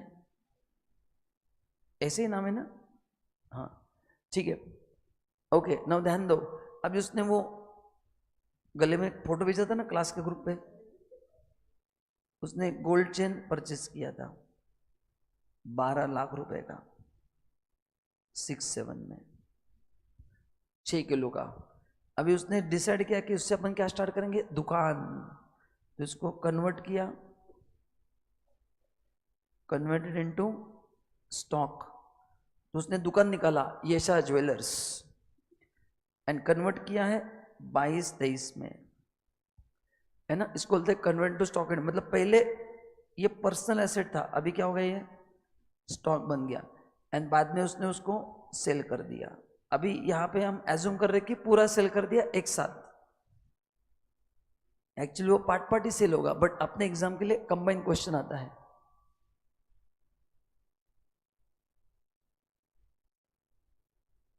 देवांगी 24/4/2008 मतलब 8-9 का इंडेक्स लेना है। ये ईयर जिस साल में आता है ना वो साल का लेना है। तो 6-7 में आएगा, 20-21 में आएगा, तो उसी साल का इंडेक्स लेना है, ठीक है। मतलब मेरा आंसर नहीं बदलने वाला। हाँ, तो देखो अभी यहां पे देखो क्या है, अभी यहां पे पीरियड ऑफ होल्डिंग कहां से कहां तक लेना है। This will be the period of, if it is greater than 24 months, ये लॉन्ग टर्म कैपिटल एसेट होगा। एंड यहां से यहां पे जो फायदा होगा वो होगा बिजनेस इनकम होगा। तो कन्वर्जन में 2 प्रकार के इनकम होते हैं। तो यहां पे पीरियड ऑफ होल्डिंग कहां से कहां तक आएगा बताओ, 6-7 to 22-23 तक आएगा, ये होगा पीरियड। तो अभी पहला इंडेक्स 6-7 का होगा एंड दूसरा 22-23 का होगा। लेकिन टैक्स कब देना है, जब पैसा मिलना तो चाहिए ना। बोले सर दुकान खोल के बैठ गए, कस्टमर तो आने दो, उसके पहले आ गए टैक्स लेने के लिए, है ना। तो कस्टमर आए 25-26 में, तब तक उसने 260 मक्खियों को मार डाला, है ना। तो कुछ नहीं, उसका कुछ नहीं डिडक्शन इनकम टैक्स में, ठीक है। तो ऐसे वर्किंग होता है, ठीक है। अभी यहां पे एफएमवी है 50 लाख एंड ये सेल किया है 72 लाख में।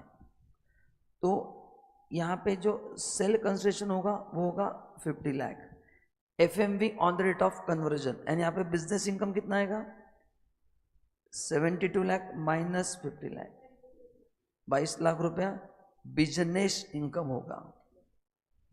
फिर वो इंडेक्सेशन करना है कि नहीं वो चार्ट के हिसाब से आप डिसाइड कर सकते हैं। बट बताओ यहाँ पे सब कुछ कब हुआ है, बताओ सब कुछ 23 जुलाई 24 के पहले हुआ है कि नहीं। तो यहाँ पे इंडेक्सेशन मिलने वाला है। बताइए अभी आपको समझा क्या, दोनों प्रोविजन एकदम परफेक्टली फिट हो गए। इंश्योरेंस क्लेम एंड कन्वर्जन, जिन लोगों को थोड़े बहुत डाउट्स थे, यहाँ पे इंडेक्सेशन नहीं होगा क्योंकि गोल्ड है। क्यों सारा, ऐसा क्यों, क्या यशा ने तुम्हारा बिगाड़ा है, होगा ना सारा गोल्ड गोल्ड। तुम बताओ क्यों नहीं होगा, तुमने आंसर भेजा, कुछ तो थॉट रहेगा ना, क्यों नहीं होगा। ऑनलाइन बोलो सब लोग, इंडेक्सेशन होगा कि नहीं होगा।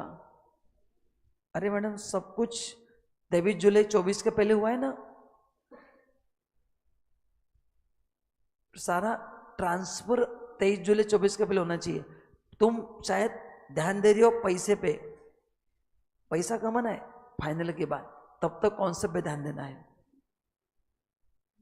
सारा। Don't focus when amount is received, transfer is different and amount received is different.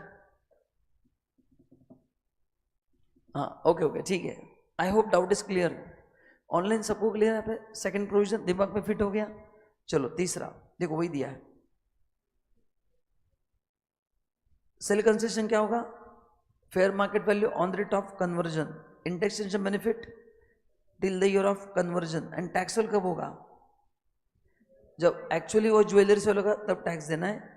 Tax rate वो ठीक है, and treatment between sale price and fair market value वो आपका क्या माना जाएगा, बिजनेस इनकम माना जाएगा। क्या माना जाएगा, बिजनेस इनकम। अच्छा मुझे लगा तुलसी गोल्ड की ऐड आ गई, ओके ठीक है ठीक है, चलो कोई प्रॉब्लम नहीं, अच्छी बात है। नाउ अभी नेक्स्ट वेरी सिंपल प्रोविजन, आपके पास शेयर्स है, आपने एक कंपनी के शेयर्स बार बार लिए हैं, हर बार प्राइस सेम होगा कि नहीं होगा? तो टोटल आपके डीमैट में 250 शेयर्स हो गए, purchase on different dates, and out of 250 you have sold 40 shares. तो कौन से 40 शेयर्स सेल के कैसे पता चलेगा? तो उसके लिए क्या अप्लाई करना है? फीफो। अगर मेरे मोर देन 1 डीमैट है तो हर डीमैट के लिए फीफो अप्लाई, क्योंकि आजकल लोगों के 2-2, 3-3 डीमैट होते कि नहीं? हाँ, एक अपस्टॉक पे होगा, इधर होगा, सब जगह पे मुंह मारते हैं, फायदा किधर भी नहीं होता है ना? इधर भी देखते कुछ होता है क्या? इधर देखते हैं, जिसका नसीब ही फूटा है किधर भी जाओ, तुमने स्टॉक एक्सचेंज से नीचे खड़ा होके भी लिए तो भी डूबने वाले हो, है ना? तो कुछ नहीं हो सकता, ठीक है? फीफो क्लियर है सर? अरे बाप रे, ठहरो, बहुत बड़ा मैसेज है sir. Conversion of capital asset into stock in trade as per 47। Yes Savita, तुमने सही लिखा है, एफएमवी लेना है, एकदम सही जवाब। तुम 1 करोड़ रुपए जीत चुकी हो। मैंने सारा को देके रखा है, उससे जीपे करके ले लेना। सारा please give it to her 1 crore रुपया जो तुमको ने रखने के लिए दिया था। नेक्स्ट, ये भी टाइम पास प्रोविजन है। आप किसी फर्म में बनने जा रहे हो पार्टनर, है ना, या मेंबर, तो फर्म एओपीबीवाई को आपने एसेट दिया है। अब यहाँ पे खतरनाक प्रोविजन क्या है? आपको यहाँ पे पैसा नहीं मिला है, just to become partner you have given your asset, लेकिन ओनरशिप तो ट्रांसफर हो गया, आपको टैक्स देना पड़ेगा। एंड आपके लिए क्या होगा? Sale consideration, the amount at which the asset record in the books of the firm. Firm के बुक्स में क्या हुआ है? वो रिकॉर्ड हुआ है। या तो कुछ भी डीमैट भी नहीं है। अरे अभी तुम स्टूडेंट हो ना, जब पैसा अर्न करना स्टार्ट करोगे तब देखना कितने डीमैट अकाउंट खोल के रखते हैं, यानी इतने ट्रांजेक्शन करते हैं कि वो खत्म हो जाते हैं। बस खाली गिनते रहते कि अच्छा यहाँ पे इतना लॉस हुआ, है ना? पहले आते हैं पैसा कमाने के लिए, बाद में माइंडसेट शिफ्ट होता है लॉस कम करना है, एंड बाद में शेयर मार्केट अपने बस की बात नहीं है, अकाउंट बंद करके भाग जाते हैं। ये स्टेप्स हमने देखे ऑफिशियली कि पहले दबा के ट्रांजैक्शन एकदम, जब तक मतलब फैमिली टेंशन में ना आ जाए। नेक्स्ट, अभी उल्टा हो गया, फर्म डिसॉल्व हो गई, आपको उन्होंने फर्म के एसेट्स दे दिए, तो फर्म के लिए भी क्या लिया जाएगा? फर्म के लिए टैक्स देना पड़ेगा। यस, वो लेंगे FMV on the date of transfer. Yes,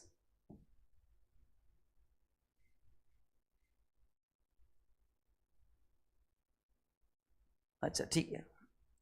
now IMP mark करो, वेरी इंपॉर्टेंट। तो मैं जिसके डायग्राम लिख रहा हूं वही एग्जाम में आने वाला है, मतलब उसी में से एक प्रोविजन आएगा जो मैं ओरली पढ़ रहा हूं, आपको बस 1-2 बार गो थ्रू करना है। वो सिंपल भी है, उसमें कोई चैलेंजेस नहीं है, ठीक है? ठीक है, हाँ। Now capital can not transfer by way of compulsory acquisition, section 45(5). क्या ये?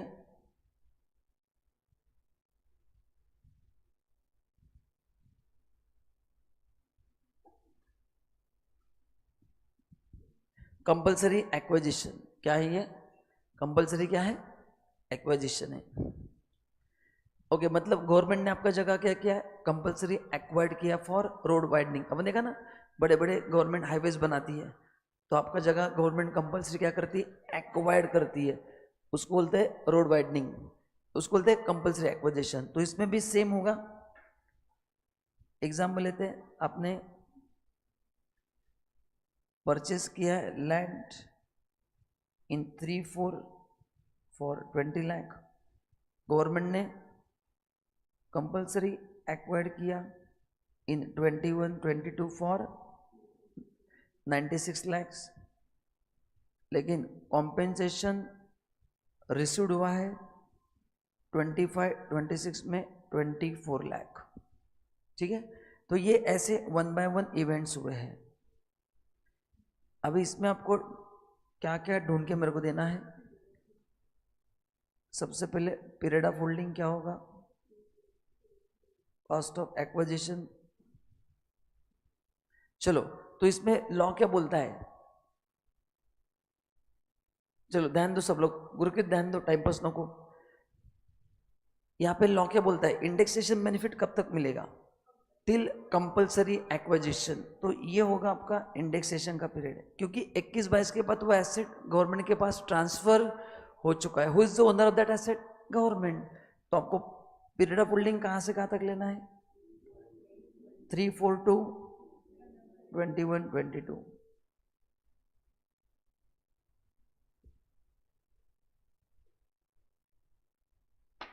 करेक्ट है। ओके, नाउ बताओ टैक्सल कब होगा, टैक्सल होगा 25-26 में, बराबर है। एंड क्या होगा सेल कंसिडरेशन, सो कॉम्पेंसेशन था 96 लाख, मिला है 24 लाख। अभी अपन ने पढ़ा था it is taxed on due basis, logic बताया था कि तुम घर का कॉस्ट अगर पूरा लोगे तो सेल प्राइस भी कितना लेना है, 90। बस इतना ही तो समझना है, खत्म प्रोविजन, 5 मार्क आपके हुए हैं। बाकी put the value and get the answer है। ऑनलाइन बताओ समझा कि नहीं, नहीं समझा तो अभी हाँ बोलो, बताइए ऑनलाइन जल्दी करो।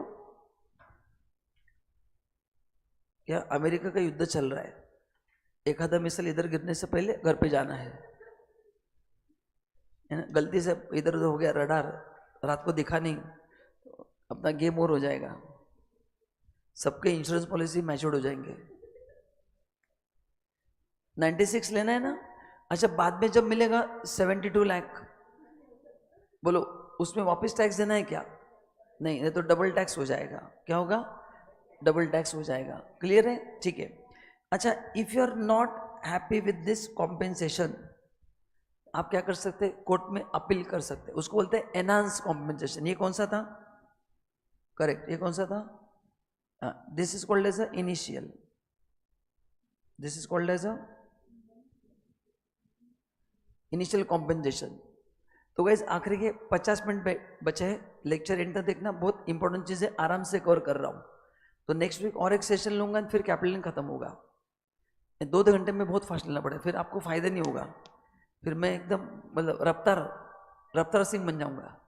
खाली फील होगा कि लेक्चर समझ में, लेक्चर खत्म हो गया, समझा कुछ भी नहीं। हाँ, क्या बन जाएंगे, शोएब अख्तर, यस। मतलब खाली मेरे को पता चलेगा कि मैंने बॉल फेंका है ना विकेट कीपर ना बैट्समैन कोई पकड़ नहीं पाएगा, डायरेक्ट सामने के ड्रेसिंग रूम में चला जाएगा वो। ओके, तो देखो पहला इनिशियल कॉम्पेंसेशन हो गया, आखिरी 50 मिनट फेमिकॉल ला के बैठना है ना। हाँ, कितना होगा सेल कंसिडरेशन, क्या हो गया, नहीं वो अभी खाना खाने की इच्छा होती रहेगी ना, गर्मा गर्म खाना, आज सैटरडे है। नहीं, अपना रील का टारगेट 10 बजे के बाद 350 रील्स पर डे, ऐसे एक बार चालू हो गया 350। हाँ क्या, क्या बोल रहे, सच में आ गया ऑटोमेटिक, दिखाओ मेरे को। आज 700 का टारगेट, भाई टारगेट बढ़ गया, अभी 500 हो गया, अभी 8 हो गया, तो फिर बहुत फास्ट हम ट्यूबलाइट बन जाएंगे। यस, तो सेल कंसेशन क्या होगा, टोटल कॉम्पेंसेशन रिसीव्ड और रिसीवेबल। टैक्स कब होगा, हाँ टैक्स होगा जब मिलेगा तब, फर्स्ट रिसीव, ड्यू बेसिस पे लेते हैं ना, ये ड्यू ही था तो 96 ड्यू था, मिला 24, एनहांस आगे आएगा यहाँ पे। इंडेक्सेशन कब तक मिलेगा, till the year of compulsory acquisition. Now enhance, what is enhance, मैं उस कॉम्पेंसेशन को चैलेंज करके, yes Anil thank you so much. हाँ सर, लास्ट डे आज घर पे, मतलब निकाल दिया। I request you please class fest. अरे अनिल जी आप हमेशा आते, भुवनेश्वर में कहाँ पाएंगे हम, मुश्किल है ओडिशा में क्लास स्टार्ट करना, फिर यहाँ क्या करेंगे हम, ठीक है ना। और ये कोर्स में एक तो अच्छे फैकल्टी मिलना बहुत मुश्किल है, मतलब मेरी ही बात कर रहा हूँ, इसको बोलते हैं इनडायरेक्ट मार्केटिंग। ओके चलो जोक सपाट, ध्यान दो। एनहांस कॉम्पेंसेशन टैक्सेबल कब होगा? ये रिसीट बेसिस पे होगा, जिस साल मिलेगा उतना, उसके लिए एक ही खर्चा आला होगा जो है लीगल एक्सपेंस, बाकी कोई खर्चा आला हो। अभी इसका आपको मेरे को लॉजिक बताना है। ये एक ही प्रोविजन है जहां पे मतलब यहाँ पे कॉस्ट जीरो आएगा, क्योंकि मैं एसेट ट्रांसफर पहले ही कर चुका हूं, मैं बस क्लेम फाइल किया, उसमें कोई मेरा एसेट ट्रांसफर नहीं हुआ है। ऑनलाइन क्लियर है क्या? Yes yes, okay. Then taxable कब होगा? जिस साल मिलेगा उस साल। एंड ये लॉन्ग टर्म शॉर्ट टर्म कैसे डिसाइड होगा? ओरिजिनल लॉन्ग टर्म में तो मैं बंद कर दूंगा, yes thank you. Original long term में तो ये भी long term, original short term में तो ये भी क्या होगा? शॉर्ट टर्म होगा, ठीक है। चलिए नाउ इंपॉर्टेंट प्रोविजन ध्यान से सुनना है। ये है अर्बन एग्रीकल्चर लैंड। अगर आप इंडिविजुअल एचयूएफ हो, आपके पास अर्बन एग्रीकल्चर लैंड है जो एग्री पर्पज के लिए यूज हुआ है 2 years prior to compulsory acquisition, फिर आपको मिलने वाला कैपिटल गेन क्या है? एग्जेम्प्ट है। आपको मिलने वाला कैपिटल गेन क्या है? एग्जेम्प्ट है। कौन से केस में? कौन सा लैंड है? अर्बन एग्रीकल्चर लैंड, तुम इंडिविजुअल एचयूएफ हो। तीसरा, गवर्नमेंट ने कंपल्सरी एक्वायर्ड करने से पहले तुमने 2 साल एग्री पर्पज के लिए यूज किया, उसका ट्रैक रिकॉर्ड है। तो ये 3 कंडीशन अगर फुलफिल होती है तो इस कंपल्सरी एक्विजिशन पे टैक्स, तो ये एक ही एसेट के लिए एग्जम्पशन है। Other than this every compulsory acquisition is taxable, ठीक है, okay. Now next important provision slump sale, ये भी इंपॉर्टेंट है। अच्छा पहले what is meaning of slump cell?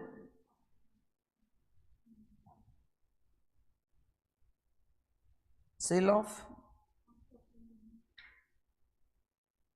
Undertaking और पार्ट, मतलब बताओ स्लम सेल का मतलब क्या है? अभी किसी ने तुम्हें थोड़ी देर पहले डाउट पूछा था ना, ध्यान दो, बता रहा हूं व्हाट इज स्लम सेल।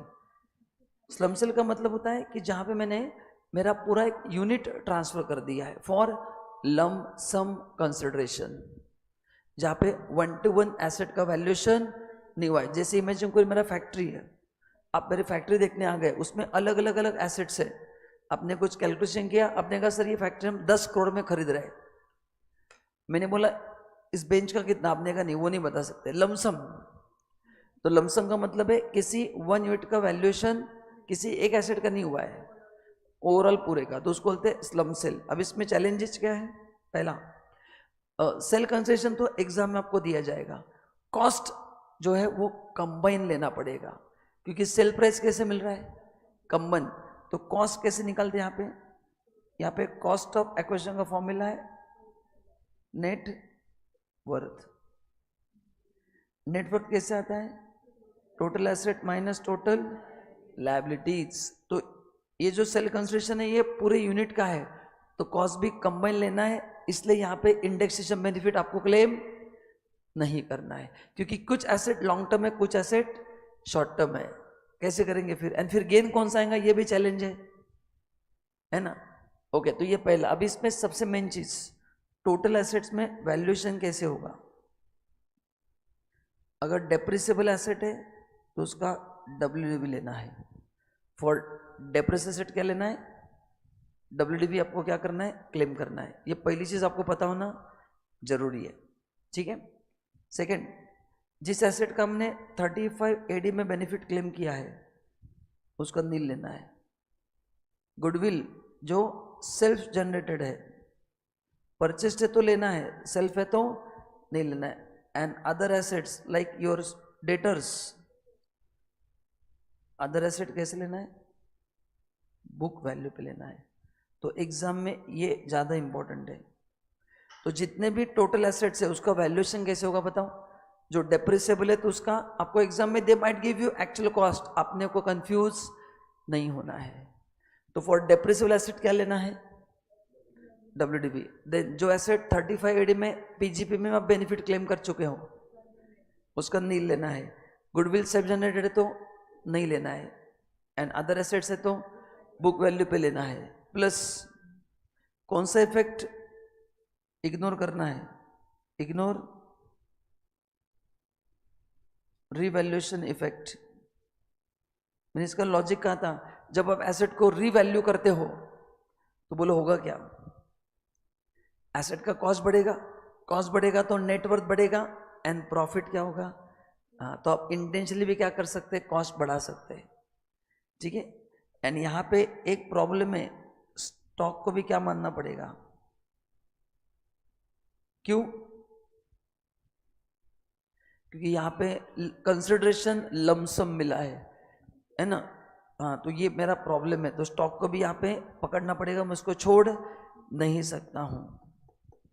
तो ये है एसेट्स। लायबिलिटी, सी लायबिलिटी कभी डेप्रिशिएट होते हैं क्या? मैंने बैंक से लोन लिया 1 करोड़ का, आज 10 लाख हो गया, वो कभी कम नहीं होगा, वो कभी कम नहीं होगा। मैं केवल आपको समझा क्या ऑनलाइन, समझा कि नहीं समझा? तो लायबिलिटी एट एक्चुअल लेना है, उसमें कुछ कंफ्यूजन नहीं है। अच्छा, इसमें पीरियड ऑफ होल्डिंग 3 इयर्स का है, कितना है? हाँ, यहाँ पे 36 मंथ है, सो मोर देन 36 है क्या? बट एसेट या बिजनेस? बिजनेस देखना है। बिजनेस मोर देन 3 इयर्स है तो long term, less then 3 years है तो शॉर्ट टर्म। इंडेक्सेशन बेनिफिट नहीं मिलेगा। तो इतनी सारी चीजें अगर आपने लर्न किया तो 5 मार्क्स आपके हाथ में है। बोलिए।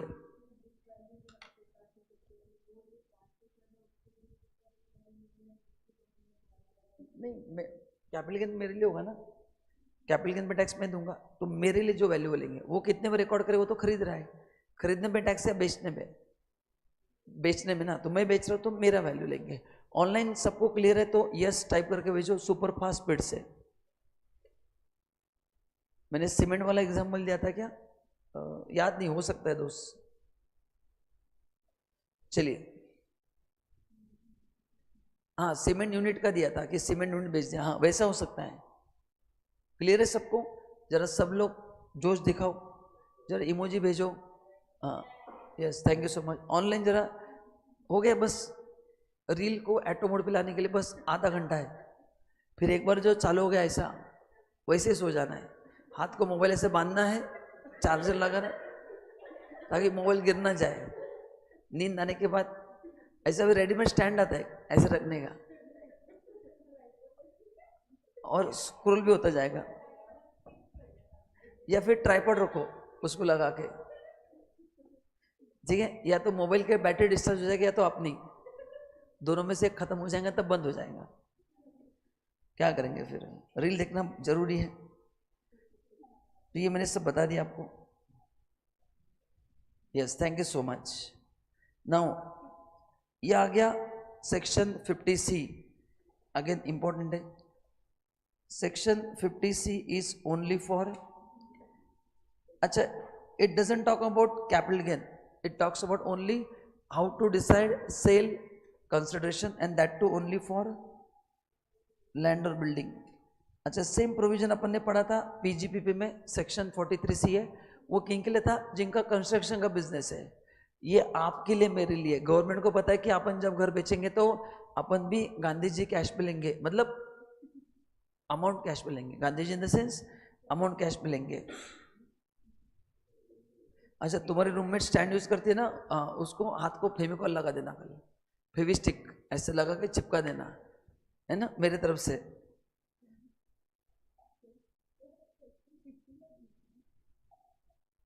क्या लिखा मैंने?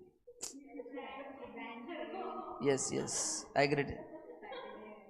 सैटरडे ना ऐसा होता है, कल होली खेलनी है। तो गाइस कल मैं आपको पहचान कौन मोड में दिखने वाला हूँ। हाँ, फोटो भेजूंगा ना, है ना, कल ग्रुप पे फोटो भेजूंगा आपको मैं, ठीक है। तो कल इंडियंस प्रॉपर्टी को कितना गंदा करते हैं गवर्नमेंट को समझेंगे, ठीक है।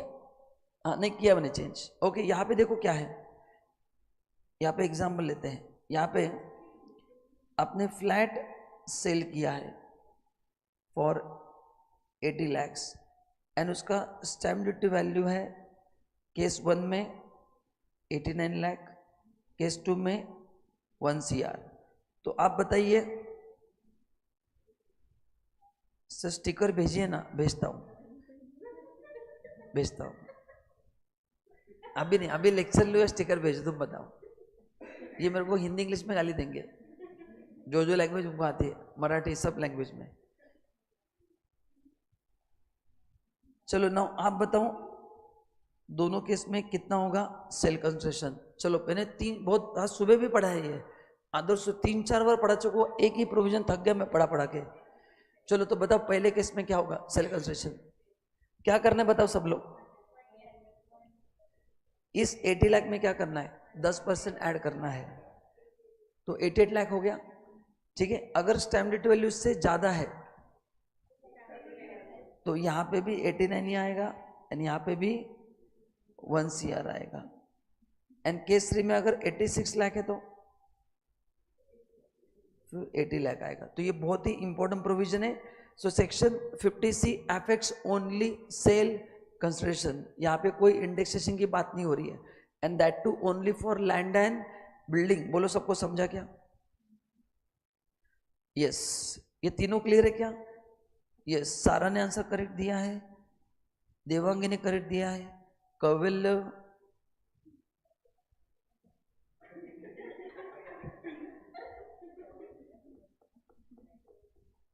यस कैवल्य ने भी सही आंसर दिया है, करेक्ट है ना। अच्छा 2 ही लोग रिप्लाई कर रहे हैं, बाकी लोग कीबोर्ड ढूंढ रहे हैं। भाई कीबोर्ड पे बैठना मत, सामने रख के टाइप करके आंसर भेजना है। डोंट सिट ऑन कीबोर्ड, है ना, खराब हो जाएगा, है ना। तो कीबोर्ड सामने रख के उसको टाइप करना है। हाँ चलो सबको क्लियर है कि यहां तक? ओके आगे बढ़ते हैं, बाकी ये पढ़ लेना। एंड इसको अगर रिफर किया वैल्यूएशन ऑफिसर को तो फिर दिस वैल्यू और value fix by officer which ever is lower लेना है, विच एवर क्या लेना है, lower. I think very simple, great great great. Next IMP mark करो, treatment of advance money received and forfeited. Thank you so much. हाँ अभी लोग उठ गए कीबोर्ड से, अभी फटाफट मैसेज आने लगे, है ना। हाँ अभी पहले मैसेज नहीं आ रहे थे, I thought setting on keyboard, है ना।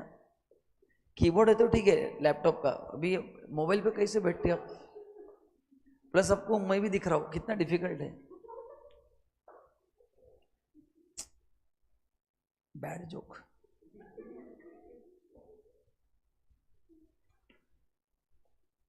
Section 51 advance money. सर छुट्टी कर दो, सारा तुम्हारी छुट्टी कर दो, ले लो छुट्टी। अरे हो गया मैडम, बस आधे घंटे के बाद रील देखना है, अभी ऑटो मोड पे रील आ चुका है।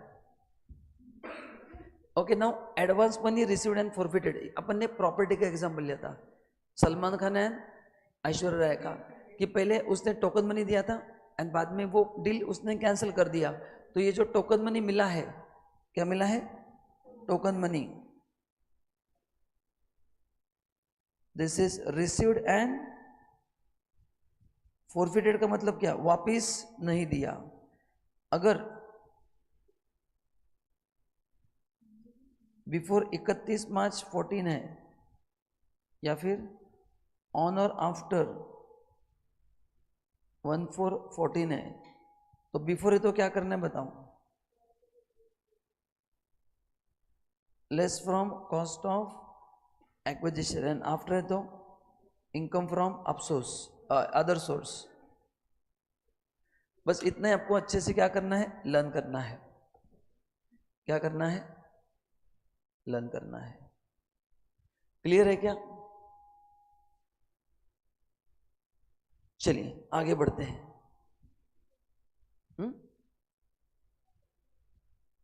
क्या हो गया? हाँ नहीं कैपिटल गेन क्या लगा सर, कोई नहीं सर, हम समझ गए कि आप बैड जोक मारेंगे तो हम भी इमोजी भेज देंगे। अरे मैं जोक मारता ही नहीं, ये तुम लोग टाइम पास करते हो बीच बीच में।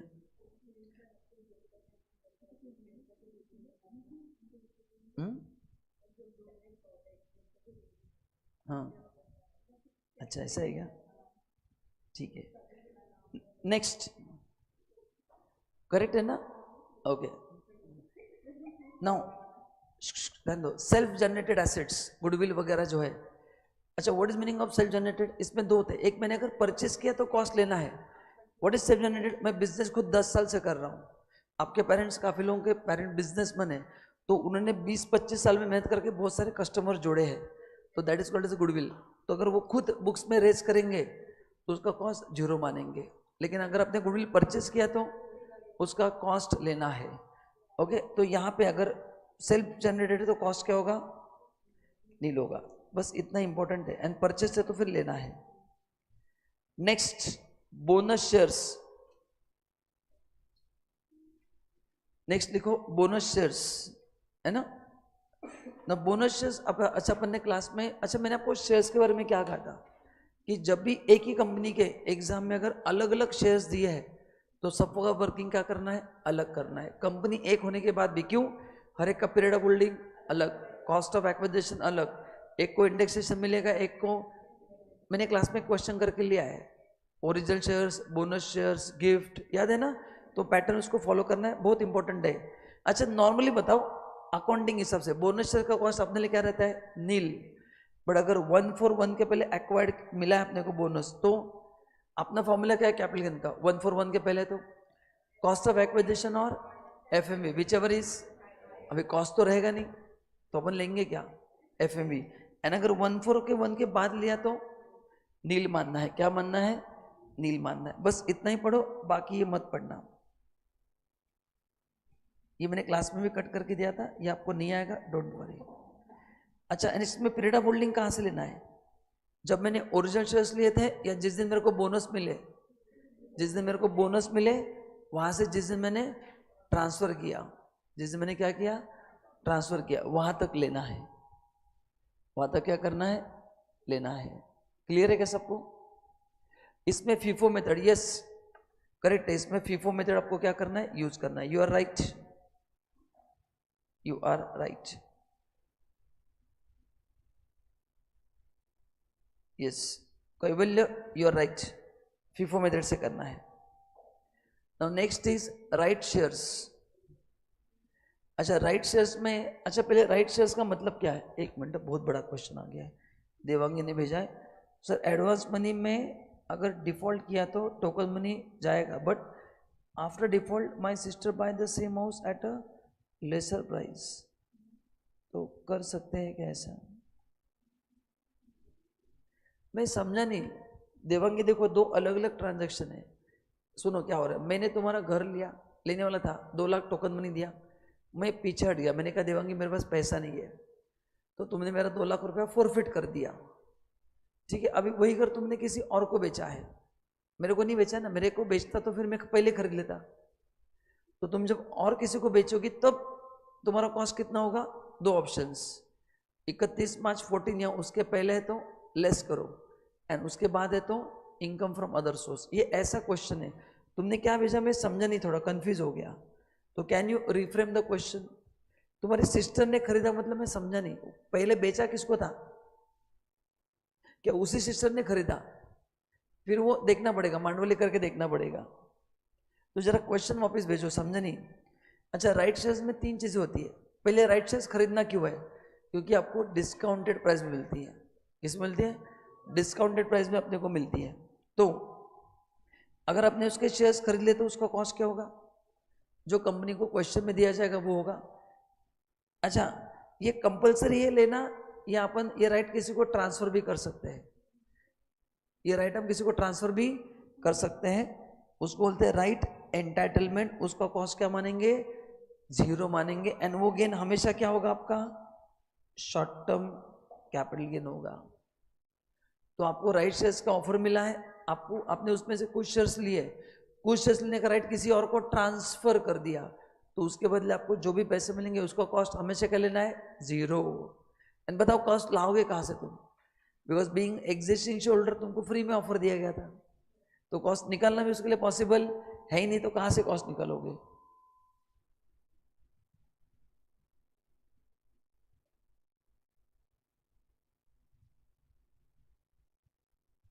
हम वैसा कर सकते हैं ना,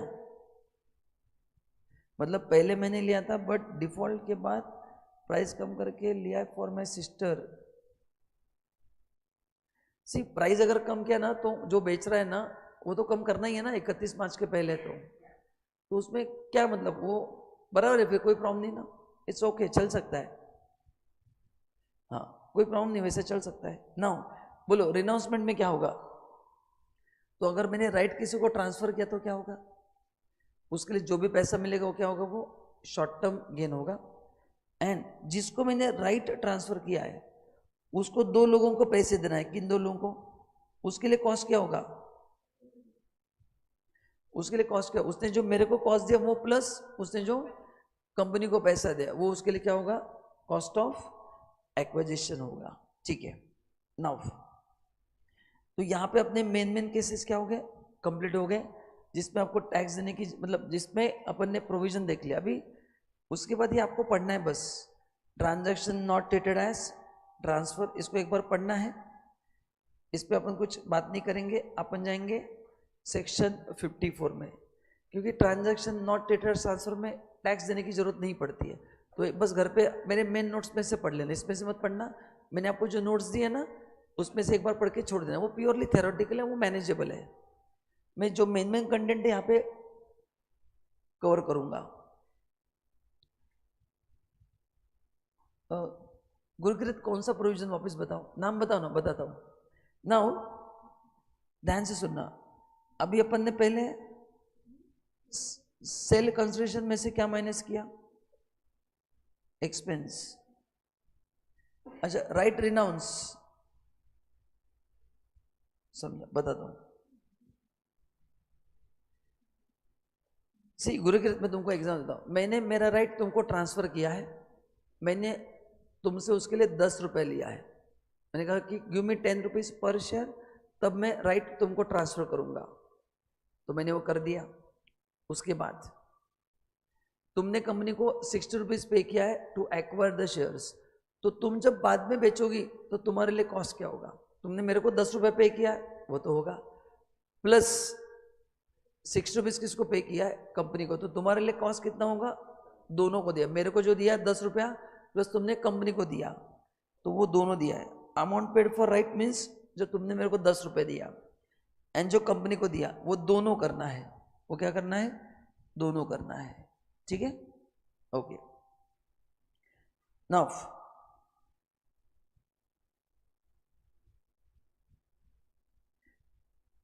अभी अपन आ गए कहां तक, अपन आ गए या तो शॉर्ट टर्म कैपिटल गेन या तो लॉन्ग टर्म कैपिटल, यहां तक अपन पहुंच गए। अभी इसके बाद टैक्स बचाने के लिए कौन सा सेक्शन यूज करना है, सेक्शन 54 से आगे जो भी सेक्शन है ना, वो अपने को यूज करके क्या करना है, अपने को टैक्स बचाना है। हाँ 70 होगा, बराबर है, अपने को टैक्स बचाना है। तो पहला सेक्शन अपन देखेंगे section 54, but before I go ahead सबसे इंपॉर्टेंट चीज आपको पता होना चाहिए वो है,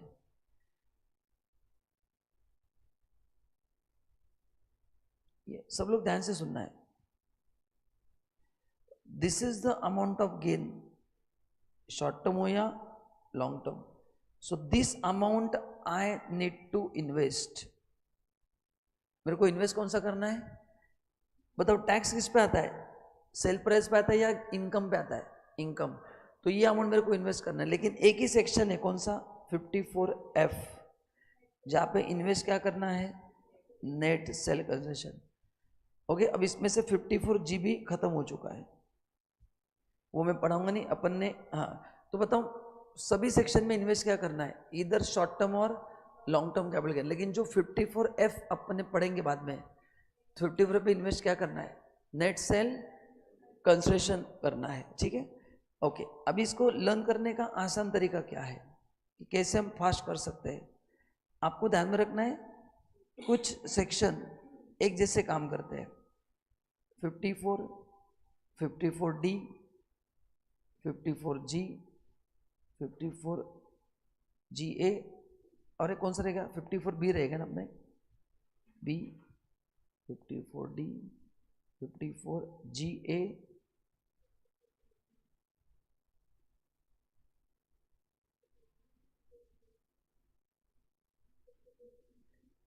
ये 5 सेक्शन एक जैसे काम करते हैं। इसके आखिरी के 4 पॉइंट मैंने कहा था क्लास में क्या है, सेम है, ये जोड़ी जोड़ी पढ़ना है। देन अगले जो दो है 54 EC एंड डबल ई, ये दोनों क्या करते हैं, साथ में काम करते हैं। ये दोनों क्या होता है, साथ में काम करते हैं। एंड लास्ट 54F जो है वो टोटली अलग है। टोटली क्या है, अलग है। ऐसे अपन 8 सेक्शन ग्रुपिंग करके पढ़ना है। तो ये 5 सेक्शन एक जैसे है, मतलब आखिरी के 3-4 पॉइंट सेम है, बार बार पढ़ने की जरूरत नहीं। आप आपका टाइम मस्त पैकी बचा सकते हैं। क्लियर है क्या, समझा आपको?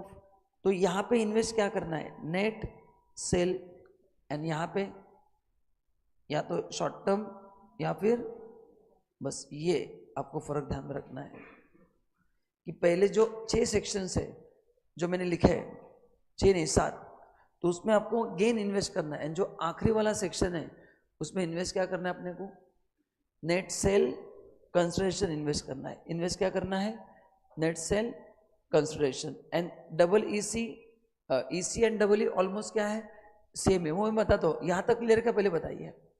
तो अभी 1 बाय 1 अपन क्या करेंगे, डिस्कशन स्टार्ट करेंगे। बस आखिरी के 15 मिनट है, जितना उतना करेंगे। बाकी नेक्स्ट सेशन में बचे हुए sections plus shifting of income के chart and tax calculation next session में करेंगे। कब करेंगे, नेक्स्ट सेशन में, एंड टॉपिक कंप्लीट कर देंगे। ठीक है, चलिए तो पहला पढ़ते हैं सेक्शन 54। पहला कौन सा पढ़ना है, सेक्शन 54। ऑनलाइन रेडी है सब लोग? ओके, चलो इसको मैं हटा देता हूं ना, ध्यान दो सब लोग। Now 54 is for long term residential house, मतलब जिसका period of holding more than, residential बोला है, कमर्शियल नहीं। रेसिडेंशियल मतलब जो रहने के लिए यूज किया है। तो अगर आप आपका घर 2 साल के बाद बेचते हो, खरीदने के बाद, तो आप उसका टैक्स बचा सकते हैं। यस, कौन बचा सकते हैं, इंडिविजुअल एंड HOF, क्योंकि घर में कौन रहता है, इंडिविजुअल एंड HOF भी रह सकते हैं। अभी पहले जो एसेट्स है, पहले 5 जो अपन ने लिखे हैं, 54, 54B, 54D, G है, इसमें जो बेचा है वही खरीदना है। मैंने कहा कि 5 सेक्शन क्या है, एक जैसे काम करते हैं। तो बताओ मैंने बेचा क्या है, बेचा क्या है, घर। तो खरीदना क्या है, घर खरीदना है। तो आपको घर खरीदना है, एक घर भी ले सकते हैं या 2 घर भी इंडिया में लेना है। कब लेना है, इंडिया के बाहर लेंगे तो बेनिफिट नहीं मिलेगा। 2 घर लेने के लिए कंडीशन क्या है, मैक्सिमम कैपिटल गेन आपका 2 करोड़ तक है तो 2 घर, 2 करोड़ के ऊपर है तो एक ही घर ले सकते हैं। कितने ले सकते हैं, एक ही घर ले सकते हैं। 2 करोड़ के अंदर है तो कितने, 2, एंड 2 करोड़ के ऊपर है तो एक घर ले सकते हैं। अच्छा, इस सेक्शन में तुम 2 घर लो या एक घर लो, मैक्सिमम टैक्स कितना बचा सकते हैं, 10 करोड़ से ज्यादा तुम टैक्स बचा नहीं सकते। चलो ये भी क्लियर है। नो कितना समय लेने के लिए है, चलो सेक्शन 54। तो ये है डेट ऑफ ट्रांसफर। तो 20 दिसंबर 2025 को आपने ट्रांसफर किया है। बताओ कितना मैक्सिमम टाइम लिमिट है, या तो 2 इयर्स या तो 3 इयर्स, बराबर है। तो 20/12/27 या फिर 20/12/28। खुद का घर खरीदना है तो 2 साल, खुद का बंगलो बनाए तो 3 साल में आपको इन्वेस्ट करना है। कौन सा amount, long term capital gain, let से वो 30 लाख रुपीज है, अपन ने कैलकुलेशन करके रखा है 30 लाख है, ठीक है। ओके, अभी इसके पहले आता है due date of filing return, जो 31 जुलाई 26 होगा।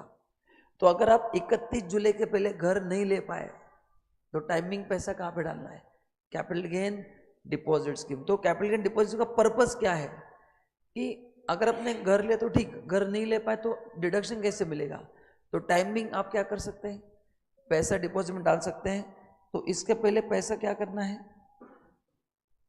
बोलो, कैपिटल गेन डिपॉजिट स्कीम में पूरा इन्वेस्ट करना पड़ेगा तो ही एग्जम्पशन मिलेगा, या फिर क्या खरीदना पड़ेगा, घर। मतलब दोनों कर सकते हैं क्या हम, यस। मैंने कहा था ओनली घर लिया तो भी चलेगा, ओनली कैपिटल गेन स्कीम भी चलेगा, दोनों का कॉम्बिनेशन भी। एक एसेट के लिए मैंने कहा था मल्टीपल सेक्शन भी यूज कर सकते हो। ये मैंने लिख के दिया था, फिर पढ़ना स्टार्ट कर दिया था, तो ये आप कर सकते हैं। अच्छा बताओ, डिपॉजिट में मैंने डिपॉजिट किया लेट से 25 जुलाई 2026। ओके, मैंने डिपॉजिट कब किया?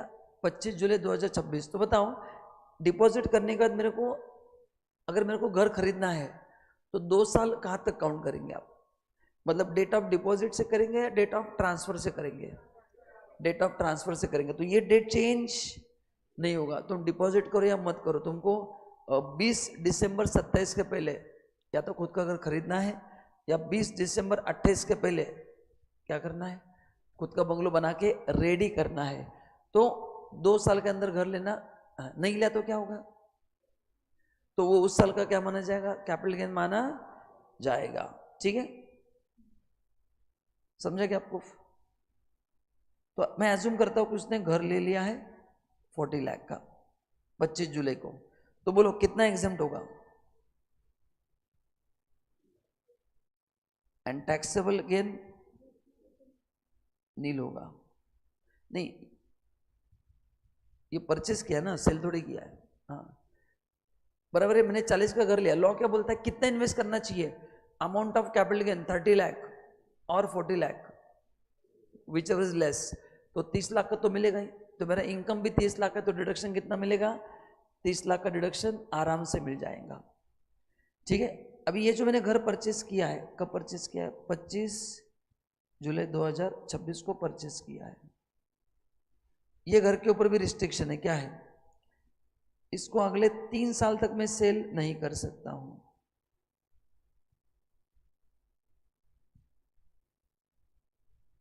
अगले 3 साल तक क्या करना है मेरे को? होल्ड करना है। अच्छा पहले बताओ, 3 साल के, अच्छा 30 साल के अंदर बेचेंगे तो क्या होगा? एग्जम्पशन रिवर्स हो जाएगा। करेक्ट, ये 30 लाख का एग्जम्पशन क्या होगा? रिवर्स हो जाएगा। तो अगर मैं सपोज यहां पे बेचता हूं, किधर भी है ना, तो ये मैंने सेल कर दिया, तो क्या होता बताओ? एग्जम्पशन विड्रॉ होगा क्या? हाँ, एग्जम्पशन 100% क्या होगा? 1095 डेज ओल्ड। अच्छा तुमने कैलकुलेट किया, ओके। तो अगर 3 साल के अंदर बेच दिया तो बताओ क्या होगा? टैक्स देना पड़ेगा ना। हाँ, तो फिर इस इन दैट केस तुम्हारा कॉस्ट क्या होगा? What is the cost of acquisition? Cost of acquisition less exemption under section 54। तो कॉस्ट 30 लाख है, एग्जम्पशन 30 लाख है, ये कॉस्ट 0 होगा। एंड मैंने बेचा है 55 लाख में, तो ये 55 लाख लॉन्ग टर्म भी होगा, शॉर्ट टर्म भी होगा। 25 जुलाई से 24 महीने के अंदर बेचा है तो शॉर्ट टर्म, एंड 24 to 36 है तो लॉन्ग टर्म गेन होगा। अच्छा यहाँ पे सेल किया तो एग्जम्पशन विड्रॉ नहीं होगा, लेकिन जो एसेट बेचा वो वापस घर बेचा, इसको टैक्स बचाने के लिए वापस घर लेना पड़ेगा। मैंने कहा था क्लास में, ये लूप है, एक एसेट बेच के नया एसेट लेना ही है, या तो नया एसेट लो नहीं तो टैक्स भरो, तीसरा कोई रास्ता नहीं कि सर मेरे को टैक्स भी नहीं देना एसेट भी नहीं लेना, वैसे पॉसिबल नहीं है। You have to invest somewhere. तो 3 साल के बाद बेचेंगे तो ये 30 लाख का एग्जम्पशन विड्रॉ नहीं होगा, लेकिन 30 साल के अंदर बेचेंगे तो बोलो क्या होगा? आपका एग्जम्पशन क्या होगा? विड्रॉ होगा। ठीक है, तो आने वाले 5 सेक्शन में, मतलब ये पकड़ के 4 पॉइंट कॉमन है। पहला, कितना एग्जाम्प्ट होगा? अमाउंट इन्वेस्टेड और capital gain which ever is less. कितना समय तक नया एसेट होल्ड करना है? 3 साल तक होल्ड करना है। सेम 3 साल के अंदर बेच दिया तो सजा कैसी मिलेगी? सजा ऐसी मिलेगी, तुम्हारे कॉस्ट में से जो तुमने नया एसेट कितने का था? अच्छा नया 40 का था ना, मैंने गलत लिखा, हाँ नया एसेट 40 लाख का था, तो नया एसेट के 40 लाख में से तुम्हारा 30 लाख का एग्जम्पशन क्या होगा? माइनस होगा, एंड रिवाइज कॉस्ट 10 लाख होगा। तो ये 4-5 पॉइंट, ये जो 4 पॉइंट है अगले 5 सेक्शन में क्या है? कौन से 5? 54 बी, डी, जी एंड जी है। कौन से पॉइंट्स है? मैं इधर ही अच्छे से पढ़ना है। पहला नहीं, कौन सा पहला? नया एसेट कितने साल तक होल्ड करना है? 3 साल तक होल्ड करना है। 3 साल के अंदर बेच देंगे तो एग्जम्पशन विड्रॉ होगा, एंड तुम्हारे नए एसेट के कॉस्ट में से डिडक्शन माइनस होगा। बस आगे कुछ सेक्शन में 2 साल है तो वहां पे 3 की जगह 2 होगा, उतना ही फर्क होगा। एंड 3 साल के बाद बेचेंगे या 2 साल बेचेंगे तो एग्जाम्पशन विड्रॉ नहीं होगा। लेकिन तुम नया एसेट जो बेच रहे हो इट्स आगे ना कैपिटल एसेट, उसका टैक्स बचाने के लिए वापस तुमको 0 पॉइंट पे आके बैठना पड़ेगा, वापस इन्वेस्टमेंट्स करने पड़ेंगे, वापस आपको इन्वेस्टमेंट क्या करने पड़ेंगे।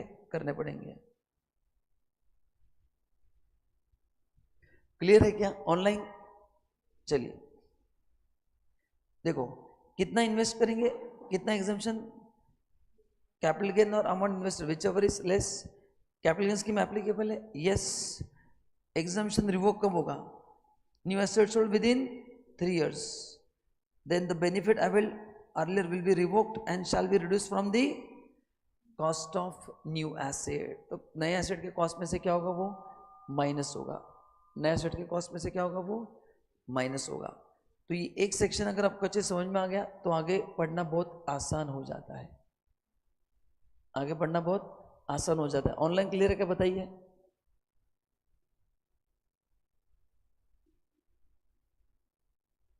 ठीक है, मैं आपको एक क्वेश्चन पूछता हूं, मेरे को बताइए बस एक क्वेश्चन। 54 समझ में आया तो आगे सब इजी है। ठीक है, मैं आपको डायरेक्टली आंसर दे रहा हूं। लॉन्ग टर्म गेन 25 लाख हुआ है, 12 जुलाई 2025 इस डेट ऑफ ट्रांसफर है। सर अभी प्लीज बस, वरना सब नहीं, मैं पढ़ा नहीं रहा हूं, एक न्यूमेरिकल दे रहा हूं, आपको समझेंगे नहीं, चेक करो अभी प्रैक्टिस है। ठीक है,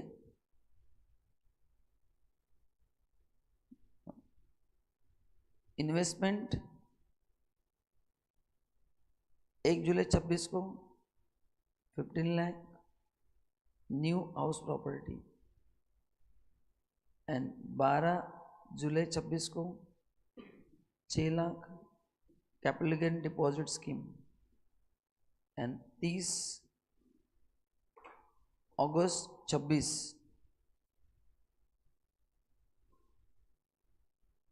4 lakh capital gain deposit scheme. ठीक है, सो ये मैंने क्वेश्चन दिया है, compute taxable long term capital gain. आप ओरली भी सॉल्व कर सकते हैं। चलो देखो आप कैसे दिमाग लगाते हैं, ये लास्ट है, अभी नया नहीं सिखाऊंगा, बस ये जो मैंने पढ़ा है उसको थोड़ा परफेक्ट करता हूं। एक सेक्शन दिमाग में फिट हो गया तो आगे सब इजी है। तो इसका डायग्राम बनाना है तो इजी होता है कि डेट ऑफ परचेज से 2 साल का पीरियड ड्रॉ करना है।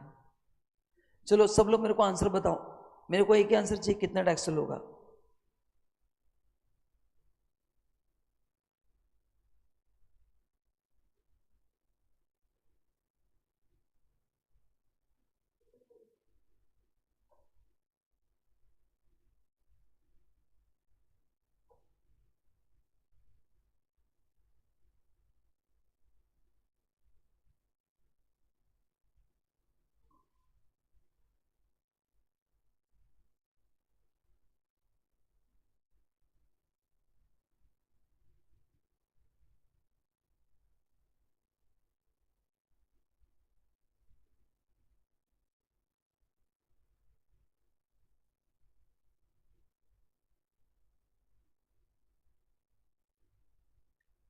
अच्छा नहीं, 4 लाख टैक्सेबल ऐसे कुछ लोगों का आंसर है, देखते हैं। चलो अभी देखते हैं अपन, मेरे पास आंसर नहीं है।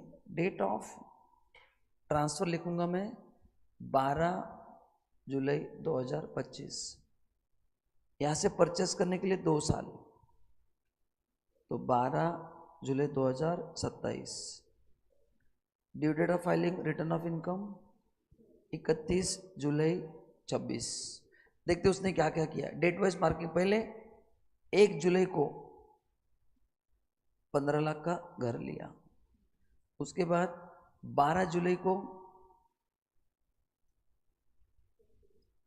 6 लाख रुपया capital gain deposit scheme, and 30 अगस्त को 4 lakh capital gain deposit scheme.